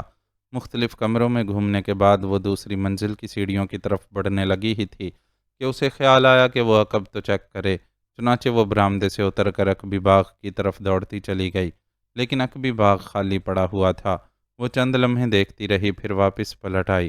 اس نے یہی سمجھا کہ یہ آدمی کسی کمرے میں سویا پڑا ہوگا اور بینی کی چیخیں سن کر اٹھ کر آ گیا ہوگا، اور اب اور کوئی آدمی وہاں موجود نہ ہے۔ اس کے دماغ پر بینی کے متعلق وحشت ابھی تک سوار تھی، اس لیے وہ دوبارہ واپس اسی کمرے کی طرف دوڑی، لیکن جیسے ہی وہ کمرے میں داخل ہوئی اس کا دماغ بھگ سے اڑ گیا اور وہ بے اختیار لڑکھڑا سی گئی۔ اگر وہ فوراً ہی دروازے کا سہارا نہ لے لیتی تو یقیناً فرش پر گر پڑتی، کیونکہ بینی والی کرسی خالی پڑی ہوئی تھی، اس کا میکنزم بند ہو چکا تھا اور بینی غائب تھا۔ جولیا کے ذہن میں بھونچال سا آ گیا، اس کی سمجھ میں نہ آ رہا تھا کہ اچانک بینی کہاں غائب ہو گیا، کرسی کا میکنزم کیسے کھلا، اور جب کوٹھی میں اور کوئی آدمی بھی موجود نہ ہے تو پھر آخر یہ بینی کہاں گیا۔ وہ چند لمحے تو آنکھیں پھاڑے خالی کرسی کو دیکھتی رہی اور پھر تیزی سے آگے بڑھ کر اس نے کرسی کو زور زور سے ہلانا شروع کر دیا۔ اسے خیال آیا کہ شاید بینی کسی وجہ سے فرش میں غائب نہ ہو گیا ہو، لیکن کرسی کے نیچے فرش ٹھوس تھا اور کرسی کے پائے اسی طرح فرش میں گڑے ہوئے تھے۔ اس نے ایک طویل سانس لیا اور بے اختیار سر کو جھٹکنے لگی۔ سیکرٹ ایجنٹ کا جذباتی ہونا اس کی سب سے بڑی خامی ہوتا ہے۔ اچانک دروازے سے ایکسٹو کی آواز ابھری اور جولیا بے اختیار اچھل پڑی۔ ایک بار پھر اس کی آنکھیں حیرت اور خوف سے آخری حدوں تک پھیلتی چلی گئیں، کیونکہ سامنے دروازے پر ایکسٹو نقاب پہنے بذات خود موجود تھا۔ سر آپ، وہ بینی غائب ہو گیا ہے، جولیا نے بری طرح لڑکھڑاتے ہوئے لہجے میں کہا۔ اپنے آپ کو سنبھالو جولیا، ورنہ ایسی سزا دوں گا کہ… ایکسٹو کا لہجہ بے حد سرد ہو گیا اور جولیا کانپ کر سیدھی ہو گئی۔ یس سر، یس سر، جولیا نے اپنے آپ پر جبراً کنٹرول کرتے ہوئے کہا۔ تمہیں بینی پر اس طرح وحشیانہ انداز میں صرف انتقامی حملے کرنے کی بجائے اس سے ڈک کے اڈے کے متعلق پوچھنا چاہیے تھا، ایکسٹو نے گرراتے ہوئے کہا۔ اوہ سوری سر، دراصل میں جولیا سے کوئی جواب نہ بن سکا تو اس نے سر جھکا لیا۔ میں تمہارے جذبات سمجھتا ہوں، بینی کو ایسی ہی سزا ملنی چاہیے، لیکن میں نے تمہیں کتنی بار سمجھایا ہے کہ سیکرٹ ایجنٹ کو ہر حالت میں جذبات سے بچنا چاہیے۔ ویسے تم نے اس حملہ آور پر جس طرح گھوم کر اس طرح سے کامیاب حملہ کیا ہے، تمہارا وہ ایکشن مجھے پسند آیا ہے، اس لیے میں تمہیں معافی کا مستحق سمجھتا ہوں، ورنہ تمہاری اس جذباتیت کی تمہیں عبرتناک سزا ملتی، ایکسٹو نے اسپاٹ لہجے میں کہا۔ شکریہ سر، شکریہ، مگر وہ بینی، جولیا نے ایک بار پھر خالی کرسی کی طرف دیکھتے ہوئے کہا۔ وہ دانش منزل پہنچ چکا ہے، تمہارا فون ملنے پر میں نے جب کال ٹریس کی تو وہ ملحقہ کوٹھی کی تھی جو خالی پڑی ہوئی تھی۔ اس وقت بینی کار میں اندر آیا تھا تو میں سمجھ گیا کہ وائرلیس فون کے ذریعے یہاں سے کال کی گئی ہے، کیونکہ جس کار میں بینی آیا تھا اس کار کی پہلے ہی نگرانی ہو رہی تھی۔ جب میں اندر آیا تو اس وقت تم بینی پر حملہ کر چکی تھی، میں اس لیے خاموش رہا کہ میں تمہارا جوابی رد عمل دیکھنا چاہتا تھا۔ اگر تم اس آنے والے پر حملہ نہ کر لیتی تو یقیناً وہ ریوالور کا ٹریگر دبانے سے پہلے ہی میری گولی کا شکار ہو چکا ہوتا۔ بہرحال تمہارے جذباتی پن کی وجہ سے میں نے مناسب سمجھا کہ خاور کے ذریعے بینی کو دانش منزل بھجوا دیا جائے، ورنہ جس قدر خون اس کا نکل رہا تھا وہ مزید پوچھ گچھ سے پہلے ہی ختم ہو جاتا۔ ایکس 2 نے اس بار نرم لہجے میں کہا۔ خاور؟ اوہ مگر سر آپ اور خاور؟ میں نے تو سر کسی کو نہیں دیکھا۔ پھر؟ جولیا نے مزید حیران ہوتے ہوئے کہا۔ میں اوپر والی منزل پر تھا اور روشن دان سے تمہاری ساری کارروائی دیکھ رہا تھا، جبکہ خاور سیڑھیوں میں تھا، اور جب تم کمروں کی تلاشی لیتی پھر رہی تھی تو خاور بینی کو لے کر ساتھ والی کوٹھی میں پہنچ چکا تھا۔ درمیانی دیوار میں ایک جگہ گنجان بیل پھیلی ہوئی ہے اور اس بیل کے پیچھے خلا ہے، اور یہ خلا ہی ان دونوں کوٹھیوں کا درمیانی خفیہ راستہ ہے۔ آؤ میرے پیچھے۔ ایکس 2 نے اس کی حیرت دور کرتے ہوئے تفصیل سے بتایا اور پھر واپس مڑ گیا۔ جولیا اس کے پیچھے چل پڑی۔ اس کا سر تو جھکا ہوا تھا، لیکن وہ بار بار سر اٹھا کر اپنے آئیڈیل ایکس 2 کو آگے جاتا ہوا دیکھ لیتی، لیکن پھر جلدی سے سر جھکا لیتی، کیونکہ اسے یقین تھا کہ ایکس 2 باوجود اس کی طرف پشت ہونے کے اس کی ساری حرکتیں دیکھ رہا ہوگا۔ اسے ایکس 2 پر کچھ ایسا ہی یقین تھا۔ سائیڈ کوٹھی میں پہنچ کر ایکس 2 نے جولیا کو پھاٹک کے قریب کھڑی سیاہ رنگ کی بڑی سی کار چلانے کے لیے کہا اور خود اس کار کی پچھلی سیٹ پر بیٹھ گیا۔ جولیا نے ڈرائیونگ سیٹ سنبھال لی۔ ڈرائیونگ سیٹ اور پچھلی سیٹ کے درمیان سیاہ رنگ کا ایک شیشہ لگا ہوا تھا اور کار کے عقبی حصے کے سارے شیشے بھی سیاہ رنگ کے تھے۔ یہ ایکس 2 کی سرکاری گاڑی تھی جس میں وہ صدارتی میٹنگ وغیرہ اٹینڈ کرنے جایا کرتا تھا۔ دانش منزل چلو، ایکس 2 کی آواز کار کے ڈیش بورڈ سے جولیا کو سنائی دی۔ یس سر، جولیا نے سر ہلاتے ہوئے کہا اور پھر کار آگے بڑھا دی۔ کوٹھی سے نکل کر جولیا نے پہلے تو ادھر ادھر دیکھا، کیونکہ اسے تو علم ہی نہ تھا کہ وہ کس جگہ پر ہے۔ وہ تو بے ہوشی کے عالم میں یہاں پہنچی تھی، لیکن سائیڈ پر موجود ایک سینما ہاؤس دیکھتے ہی وہ سمجھ گئی کہ وہ گرین ایریا میں ہے۔ چنانچہ اس نے کار دائیں طرف موڑ دی۔ باس، وہ صفدر اور کیپٹن شکیل کا کیا حال ہے؟ جولیا نے کار چلاتے ہوئے ڈرتے ڈرتے لہجے میں پوچھا۔ وہ دونوں ہسپتال میں ہیں، ان کے سینے میں گولیاں لگی تھیں۔ تنویر نے ان دونوں کو فوراً ہسپتال پہنچا دیا تھا، اس لیے وہ بچ گئے ہیں۔ عمران بھی شدید زخمی ہے، اسے کار میں بم رکھ کر زخمی کیا گیا ہے۔ نعمانی کی کار کا ٹائر گولیوں سے برسٹ کر دیا گیا تھا، اس لیے وہ تعاقب نہ کر سکا۔ تمہارا فون ملنے پر میں نے خاور کو چیکنگ کے لیے بھیجا، اور پھر اس کی اطلاع پر کہ جس نمبر کو چیک کیا گیا ہے وہ کوٹھی خالی ہے، مجھے خود آنا پڑا، کیونکہ مجھے تمہاری جان خطرے میں محسوس ہو رہی تھی۔ ایکس 2 کی آواز ڈیش بورڈ سے ابھری اور جولیا کا سر عقیدت سے جھک گیا۔ گو ایکس 2 کس قدر بھی سخت اور سرد مزاج ہے، لیکن جیسے ہی اسے جولیا کی جان خطرے میں محسوس ہوئی وہ خود پہنچ گیا۔ یہی بات جولیا کا سر جھکانے کے لیے کافی تھی۔ کار تیزی سے دانش منزل کی طرف دوڑی جا رہی تھی اور جولیا سوچ رہی تھی کہ جس ٹیم کا باس ایکس 2 ہو اسے کون نقصان پہنچا سکتا ہے۔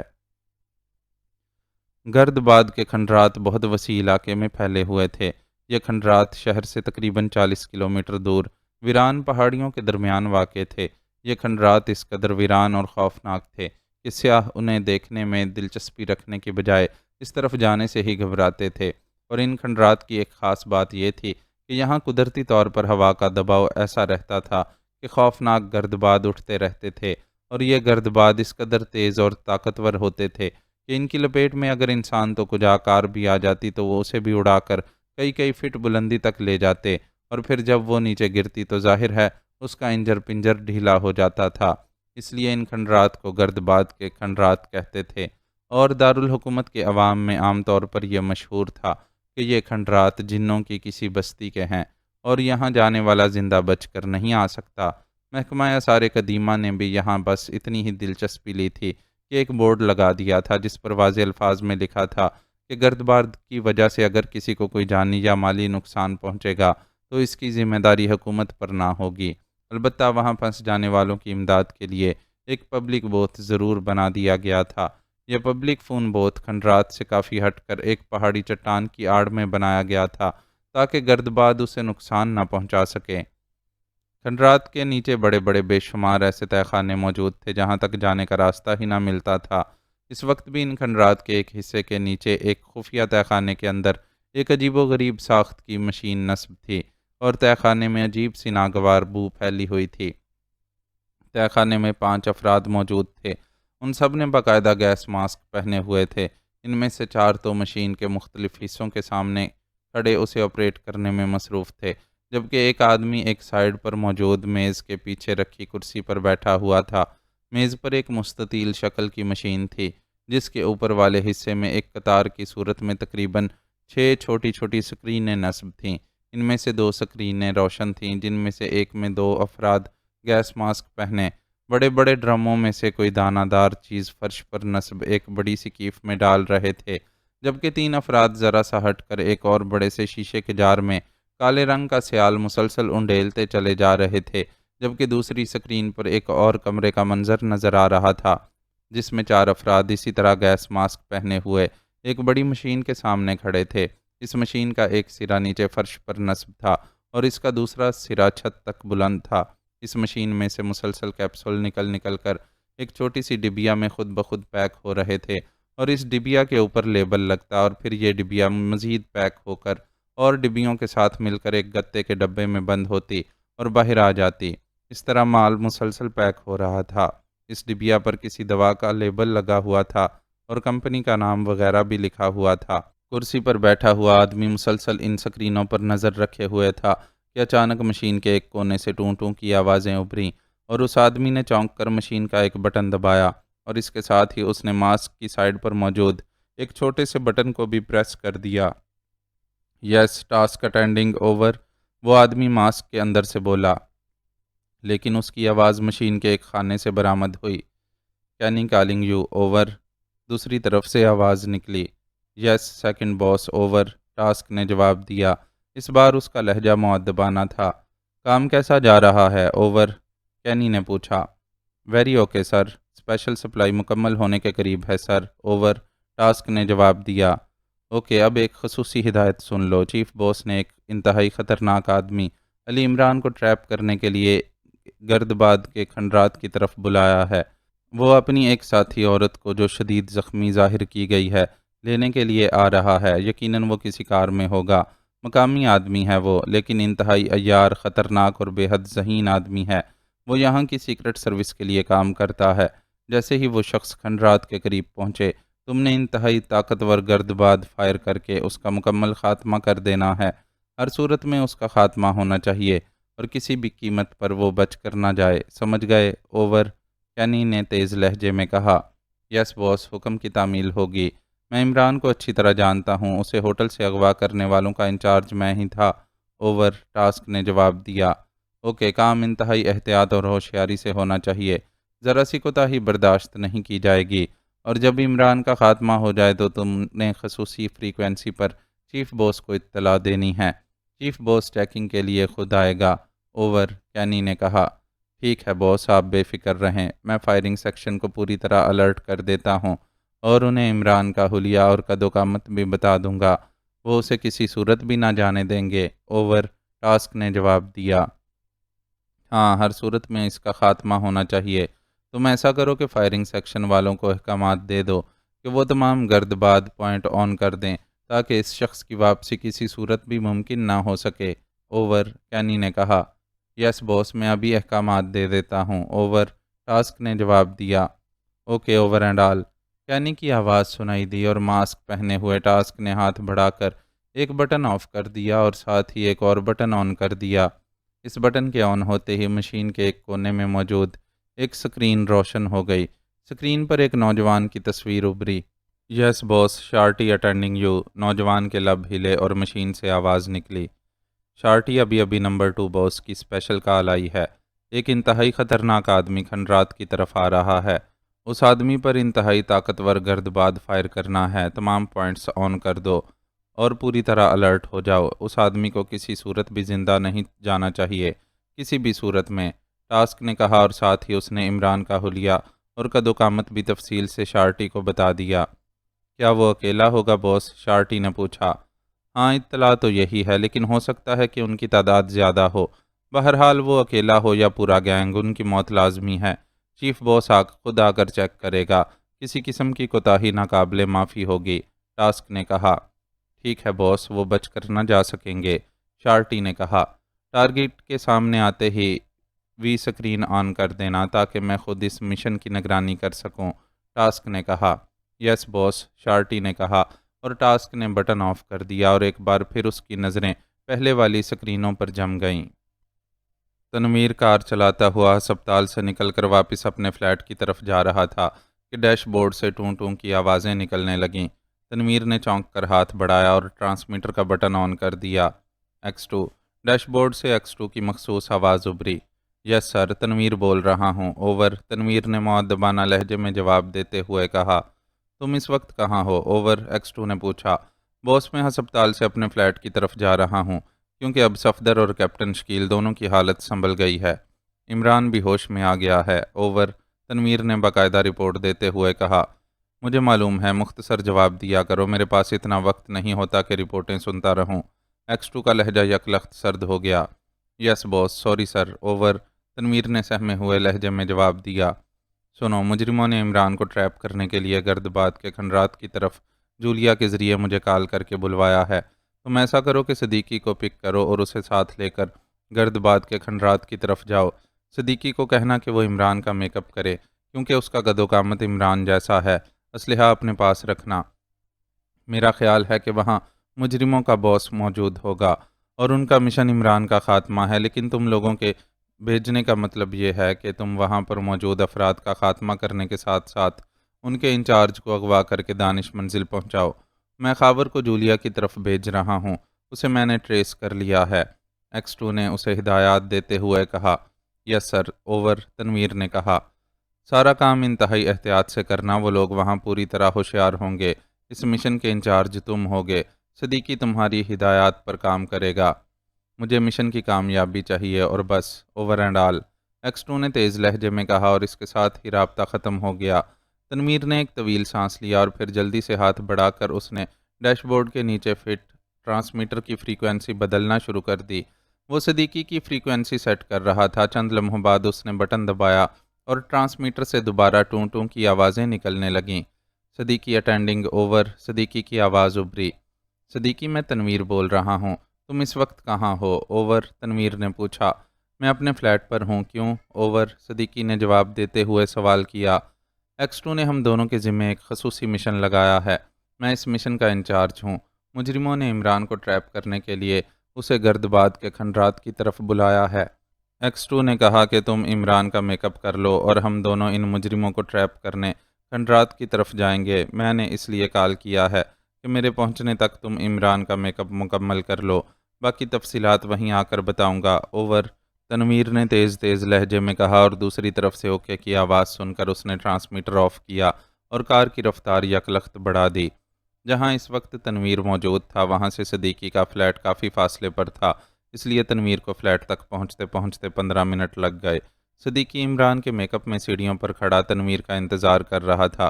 جیسے ہی تنویر کی کار سیڑھیوں کے ساتھ آ کر رکی، صدیقی آگے بڑھا اور دروازہ کھول کر سائیڈ پر بیٹھ گیا۔ تم اتنی جلدی تیار ہو گئے؟ تنویر نے حیرت بھرے لہجے میں کہا۔ تم نے جلدی کا کہا تھا، اس لیے میں نے ماسک میک اپ کر لیا ہے۔ کیسا ہے میک اپ؟ صدیقی نے مسکراتے ہوئے کہا۔ کمال ہے، بہت اچھا ہے، اگر میں تمہیں پہلے کال نہ کرتا تو میں یہی سمجھتا کہ عمران کھڑا ہے۔ ویری گڈ، تنویر نے کار آگے بڑھاتے ہوئے تعریف بھرے لہجے میں کہا اور صدیقی ہنس دیا۔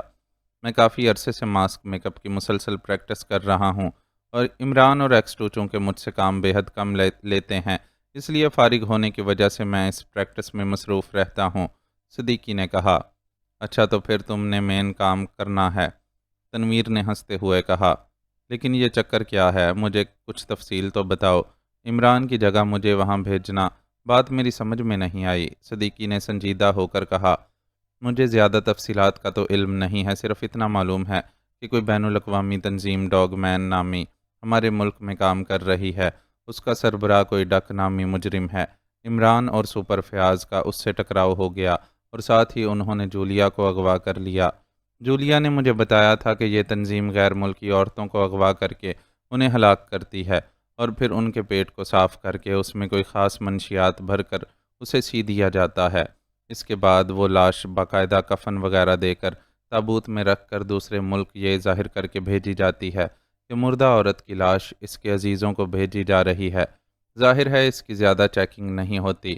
دوسرے ملک میں فرضی عزیز یہ لاش ریسیو کرتے ہیں، باقاعدہ تمام رسومات مکمل کر کے اسے دفن کر دیا جاتا ہے تاکہ وہاں کی پولیس یا انٹیلیجنس کو شک نہ پڑ سکے۔ پھر رات کو قبر کھود کر منشیات نکال لی جاتی ہے۔ تنویر نے تفصیل بتاتے ہوئے کہا، اوہ ویری بیڈ، یہ تو انتہائی کمینہ پن ہے۔ صدیقی نے منہ بناتے ہوئے کہا، ہاں جرم تو ہوتے ہی ہیں، لیکن یہ واقعی کمینگی ہے۔ چونکہ یہ لوگ عورتوں کو نشانہ بناتے ہیں، اس لیے یہ لیڈی کلر کے نام سے بھی مشہور ہیں۔ انہوں نے جولیا کو بھی اسی مقصد کے لیے اغوا کر لیا تھا، لیکن عمران نے اسے چھڑوا لیا۔ اس کے بعد مجرموں کو ٹریس کرنے کے لیے ایکسٹو نے دوبارہ جولیا کو چارے کے طور پر استعمال کیا۔ صفدر اور کیپٹن شکیل جولیا کے ساتھ تھے۔ میں علیحدہ نگرانی پر تھا، نعمانی بھی نگرانی کر رہا تھا، عمران خفیہ طور پر نگرانی کر رہا تھا۔ ہم لوگ ہوٹل پلازا میں بیٹھے تھے کہ اچانک انہوں نے حملہ کر دیا۔ صفدر اور کیپٹن شکیل کو گولی مار دی گئی، جولیا کو اغوا کر لیا گیا۔ میں نے ان کا ایک آدمی مار دیا اور ان کے پیچھے بھاگنے لگا کہ عمران کی آواز سنائی دی کہ میں صفدر اور کیپٹن شکیل کو سنبھالوں۔ عمران ایک عام آدمی کے میک اپ میں تھا، ایک آدمی اس نے بھی مار گرایا تھا۔ چنانچہ میں صفدر اور کیپٹن شکیل کو لے کر ہسپتال پہنچ گیا کیونکہ ان کی حالت سیریس تھی، لیکن اب وہ ٹھیک ہیں۔ بعد میں پتہ چلا کہ نعمانی کی کار کا ٹائر فائرنگ سے برسٹ ہو گیا اور وہ تعاقب نہ کر سکا۔ عمران ان کے تعاقب میں گیا لیکن وہ ڈاج دے گیا۔ انہوں نے کار ایک گلی میں چھوڑی اور دوسری کار سے نکل جانے میں کامیاب ہو گئے۔ عمران نے اس چھوڑی ہوئی کار کی تلاشی لینی چاہی تو انہوں نے کار کے دروازے کے ہینڈل کے ساتھ بم فٹ کیا ہوا تھا۔ چنانچہ جیسے ہی عمران نے دروازہ کھولا بم پھٹ پڑا، لیکن عمران اس لیے مرنے سے بچ گیا کہ بم پھٹتے ہی اس دروازے نے اکھڑ کر عمران کو فضا میں اچھال دیا اور عمران پچھلی دیوار کے اوپر گرا اور پھر وہاں سے ایک مکان کے پختہ صحن میں جا گرا۔ اس طرح وہ کار کے ملبے کی زد سے بچ گیا۔ البتہ اسے گرنے کی وجہ سے خاصی چوٹیں آئیں، دماغ پر بھی چوٹ لگی، لیکن اب وہ بھی ہوش میں ہے۔ اسے نعمانی ہسپتال میں لے گیا تھا کیونکہ نعمانی پیدل ہی باہر بھاگا تھا اور پھر اس نے عمران کی کار گلی میں مڑتے دیکھ لی تھی۔ پھر جب وہ گلی کے سرے پر پہنچا تو اسی لمحے بم پھٹا اور نعمانی نے عمران کو فضا میں بلند ہو کر دیوار اور پھر مکان کے صحن میں گرتے دیکھ لیا تھا۔ عمران کی کار بھی ساتھ ہی تباہ ہو گئی تھی۔ تنویر نے کار چلانے کے ساتھ ساتھ پوری تفصیل بتائی۔ کمال ہے، اتنا کچھ ہو گیا اور مجھے علم ہی نہیں، صدیقی نے بڑبڑاتے ہوئے کہا۔ جب کام پڑتا ہے تو معلوم بھی ہو جاتا ہے، تنویر نے جواب دیا۔ اب جولیا کہاں ہے؟ صدیقی نے اچانک جولیا کا خیال آتے ہی پوچھا۔ اسے وہ لوگ اغوا کر کے لے گئے ہیں اور ایکسٹو نے بتایا ہے کہ اس نے اسے ٹریس کر لیا ہے اور خاور جولیا کے پیچھے گیا ہے۔ ان لوگوں نے جولیا کے ذریعے ایکسٹو کو کال کر کے عمران کو گرد باد کے کھنڈرات کی طرف بلایا ہے تاکہ عمران کو ٹریپ کیا جا سکے۔ چنانچہ اب تم بطور عمران وہاں جا رہے ہو۔ ایکسٹو کا خیال ہے کہ ڈک وہاں موجود ہوگا۔ ہم لوگوں نے وہاں ان لوگوں کا خاتمہ کر کے اس ڈک کو اغوا کر کے دانش منزل پہنچانا ہے، تنویر نے جواب دیتے ہوئے کہا۔ اب میں ساری بات سمجھ گیا، لیکن اس ڈک کی پہچان کیا ہوگی؟ صدیقی نے کہا۔ پہچان کا تو مجھے بھی علم نہیں، بہرحال جو انچارج نظر آئے اسے لے جانا ہے، چاہے وہ ڈک ہو یا کوئی اور، تنویر نے کہا اور صدیقی نے اس بات میں سر ہلا دیا۔ اس کا مطلب ہے کہ وہ لوگ وہاں میرے شکار کے لیے پوری طرح تیار ہوں گے، لیکن میں نے اسلحہ تو لیا نہیں، صدیقی نے چند لمحے خاموش رہنے کے بعد کہا۔ اسلحہ میری کار میں کافی تعداد میں موجود ہے، اس کی فکر نہ کرو۔ ایکسٹو نے مجھے اس مشن کا انچارج بنایا ہے، اس لیے میں نے اس کے لیے ایک پلاننگ کی ہے۔ مجھے یقین ہے کہ میری یہ پلاننگ کامیاب رہے گی، تنویر نے مسکراتے ہوئے کہا۔ کیا پلاننگ ہے؟ مجھے بھی تو بتاؤ، صدیقی نے سوالیہ لہجے میں پوچھا۔ جب گرد باد کے کھنڈرات تقریباً 1 میل رہ جائیں گے اور پہاڑی سلسلہ شروع ہو جائے گا تو میں کار سے اتر کر تم سے علیحدہ پہاڑیوں میں سے ہوتا ہوا کھنڈرات کے عقبی طرف سے جاؤں گا۔ ٹرانسمیٹر میرے پاس ہوگا، میں وہاں پہنچ کر ساری صورتحال کو چیک کروں گا اور پھر تمہیں ٹرانسمیٹر پر ہدایات دوں گا۔ اس کے بعد ہدایات کے مطابق تم کار سمیت کھنڈرات کی طرف جاؤ گے۔ پھر جیسا بھی موقع ہوگا ویسے ہی ایک دوسرے سے بات چیت کر کے مشن کا آغاز کر دینا ہے، اس طرح ہماری پوزیشن محفوظ رہے گی، تنویر نے کہا۔ ویری گڈ پلاننگ تنویر، تمہارا ذہن تو واقعی خوب چلتا ہے، حالانکہ اب تک میں یہی سمجھتا تھا کہ تم ڈائریکٹ ایکشن کے قائل ہو، اس لیے بس دھماکے کرتے ہوئے ان پر ٹوٹ پڑیں گے، صدیقی نے مسکراتے ہوئے کہا۔ جب ذمہ داری پڑتی ہے تو عقل خود بخود چلنے لگ جاتی ہے۔ کیسی ہے میری پلاننگ؟ تنویر نے ہنستے ہوئے کہا۔ یار پہلے ہی تعریف کر چکا ہوں اور بھی کر دیتا ہوں، صدیقی نے کہا اور تنویر کہا مار کر ہنس پڑا۔ تم ان لوگوں کا براہ راست نشانہ ہوگے، اس لیے تم نے بے حد محتاط رہنا ہے، تنویر نے سنجیدہ ہوتے ہوئے کہا۔ ظاہر ہے وہ لوگ تو میرے انتظار میں ہوں گے، اور میں سوچ رہا ہوں کہ بجائے اس طرح براہ راست کار لے کر ان کے سامنے پہنچ جانے کے، کیوں نہ میں بھی پہاڑیوں کے درمیان سے ہو کر آگے بڑھوں۔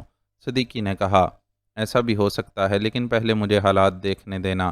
اس کے بعد تنویر نے سر ہلاتے ہوئے کہا، اور صدیقی نے بھی اس بات میں سر ہلا دیا۔ اس کے بعد وہ دونوں خاموش ہو کر اپنے اپنے خیالوں میں گم ہو گئے۔ ابھی گردباد کے کھنڈرات تقریباً 4 کلومیٹر دور تھے کہ اچانک ڈیش بورڈ سے ٹوں ٹوں کی آوازیں نکلنے لگیں۔ تنویر نے چونک کر ڈیش بورڈ میں نصب ٹرانسمیٹر کی سوئیوں کو دیکھا۔ ارے یہ کون سی فریکوینسی ہے؟ تنویر نے حیرت بھرے لہجے میں کہا، کیونکہ آٹومیٹک اور جدید قسم کے ٹرانسمیٹر کی سوئیاں ایک ایسی فریکوینسی ظاہر کر رہی تھیں جو ان میں سے کسی کی نہ تھی۔ او میرے خیال میں ہمارے ٹرانسمیٹر نے کسی اور طاقتور رینج کے ٹرانسمیٹر کی کال کیچ کر لی ہے، صدیقی نے بھی چونک کر کہا، اور تنویر نے سر ہلاتے ہوئے نہ صرف کار ایک سائڈ پر کر کے آہستہ کر لی بلکہ ٹرانسمیٹر کا بٹن آن کر دیا۔ Hello hello brown calling from for spot, over. ایک اجنبی آواز ٹرانسمیٹر سے ابھری۔ یس کینی اٹینڈنگ یو، اوور۔ چند بار یہ فکرہ دہرائے جانے کے بعد ایک اور آواز ابھری، باس ایک سیاہ رنگ کی کار کھنڈرات کی طرف آ رہی ہے، اس میں 2 آدمی سوار ہیں، یہ کار اس وقت کھنڈرات سے تقریباً 4 کلومیٹر کے فاصلے پر ہے، اوور۔ پہلی آواز نے، جس نے اپنا نام براؤن بتایا تھا، سنائی دی، اور تنویر اور صدیقی دونوں ہی یہ سن کر چونکے اور معنی خیز نظروں سے ایک دوسرے کو دیکھنے لگے۔ اس کے پیچھے اور تو کوئی نہیں، اوور؟ دوسری طرف سے پوچھا گیا۔ باس فی الحال تو کوئی نہیں، پیچھے ایک تنگ موڑ ہے، اس لیے ہو سکتا ہے کہ کوئی اور بھی آ جائے، اوور۔ براؤن نے جواب دیتے ہوئے کہا، ٹھیک ہے انہیں کھنڈرات کی طرف آنے دو، تم ہوشیار رہنا، اگر ان کے پیچھے اور لوگ ہوں تو مجھے اطلاع دینا، اوور۔ دوسری طرف سے کہا گیا، یس باس، ویسے راجر کی طرف سے کوئی اطلاع نہیں، ہو سکتا ہے کہ کچھ لوگ کھنڈرات کی عقبی طرف سے بھی آ رہے ہوں، کیونکہ ادھر سے بھی ایک راستہ ہے، اوور۔ براؤن نے کہا، تم فکر نہ کرو، میں نے ہر طرف آدمی لگائے ہوئے ہیں اور وہ سب الرٹ ہیں، ابھی کسی طرف سے اطلاع نہیں آئی، اوور۔ باس نے قدرے درست لہجے میں کہا، okay sir, over and all, brown نے جواب دیا، اور اس کے ساتھ ہی ٹرانسمیٹر خاموش ہو گیا اور سوئیاں زیرو پر چلی گئیں۔ تنویر نے بٹن آف کر دیا۔ یہ تو ساری پلاننگ ہی فیل ہو گئی، مجھے اندازہ نہ تھا کہ یہ لوگ اس قدر منظم اور ہوشیار ہوں گے، تنویر نے ہونٹ بھینچتے ہوئے کہا۔ پھر اب کیا کرنا ہے؟ صدیقی نے سر ہلاتے ہوئے پوچھا۔ اب کیا ہو سکتا ہے، چلے چلتے ہیں، پچھلی سیٹ کے نیچے سے اسلحہ نکال لو، مشین گنیں اور بم، پھر جو ہوگا دیکھا جائے گا، تنویر نے کہا، اور صدیقی نے مڑ کر اسلحہ نکالنا شروع کر دیا۔ تنویر کی پیشانی پر لکیروں کا جال سا تنا ہوا تھا، وہ سوچ رہا تھا کہ یہ لوگ اس قدر منظم ہیں تو ظاہر ہے انہوں نے انہیں شکار کرنے کے لیے بھی کوئی خاص ہی پلاننگ کر رکھی ہوگی۔ صدیقی نے ایک مشین گن تنویر کی جھولی میں رکھی اور ایک اپنی ٹانگوں پر، اور پھر اس نے کئی بم تنویر کے کوٹ کی جیب میں ڈال دیے، خود وہ اپنی جیبیں پہلے ہی بھر چکا تھا۔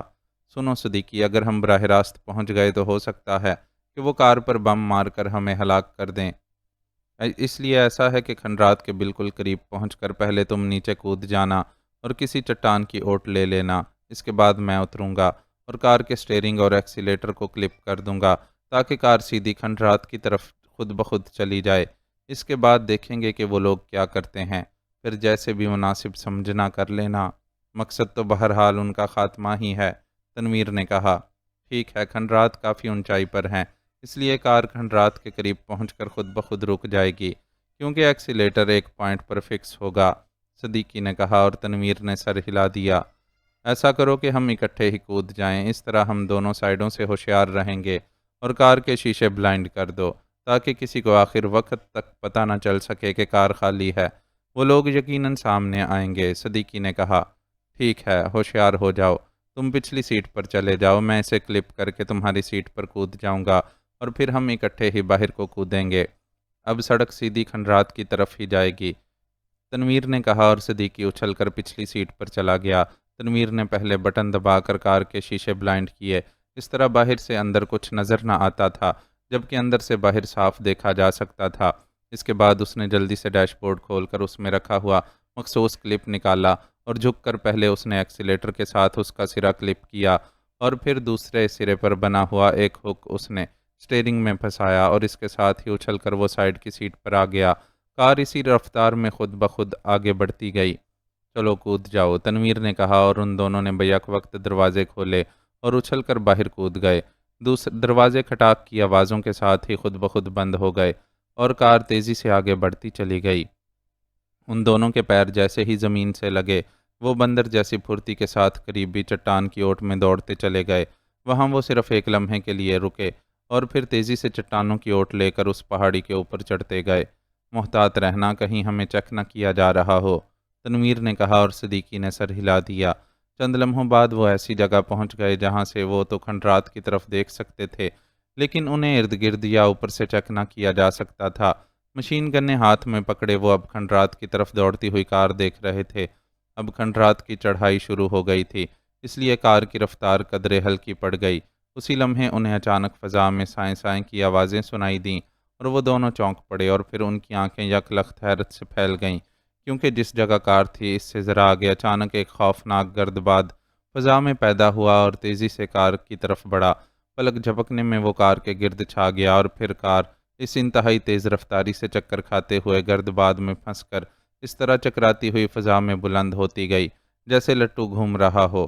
کافی بلندی پر پہنچ کر یک لخت گرد باد آگے نکل گیا اور گھومتی ہوئی کار انجن کے بل یک لخت نیچے گرنے لگی اور پھر ایک خوفناک دھماکے کے ساتھ کار زمین سے ٹکرائی اور کلا بازیاں کھاتی ہوئی آگے بڑھی اور پھر کار میں آگ بھڑک اٹھی۔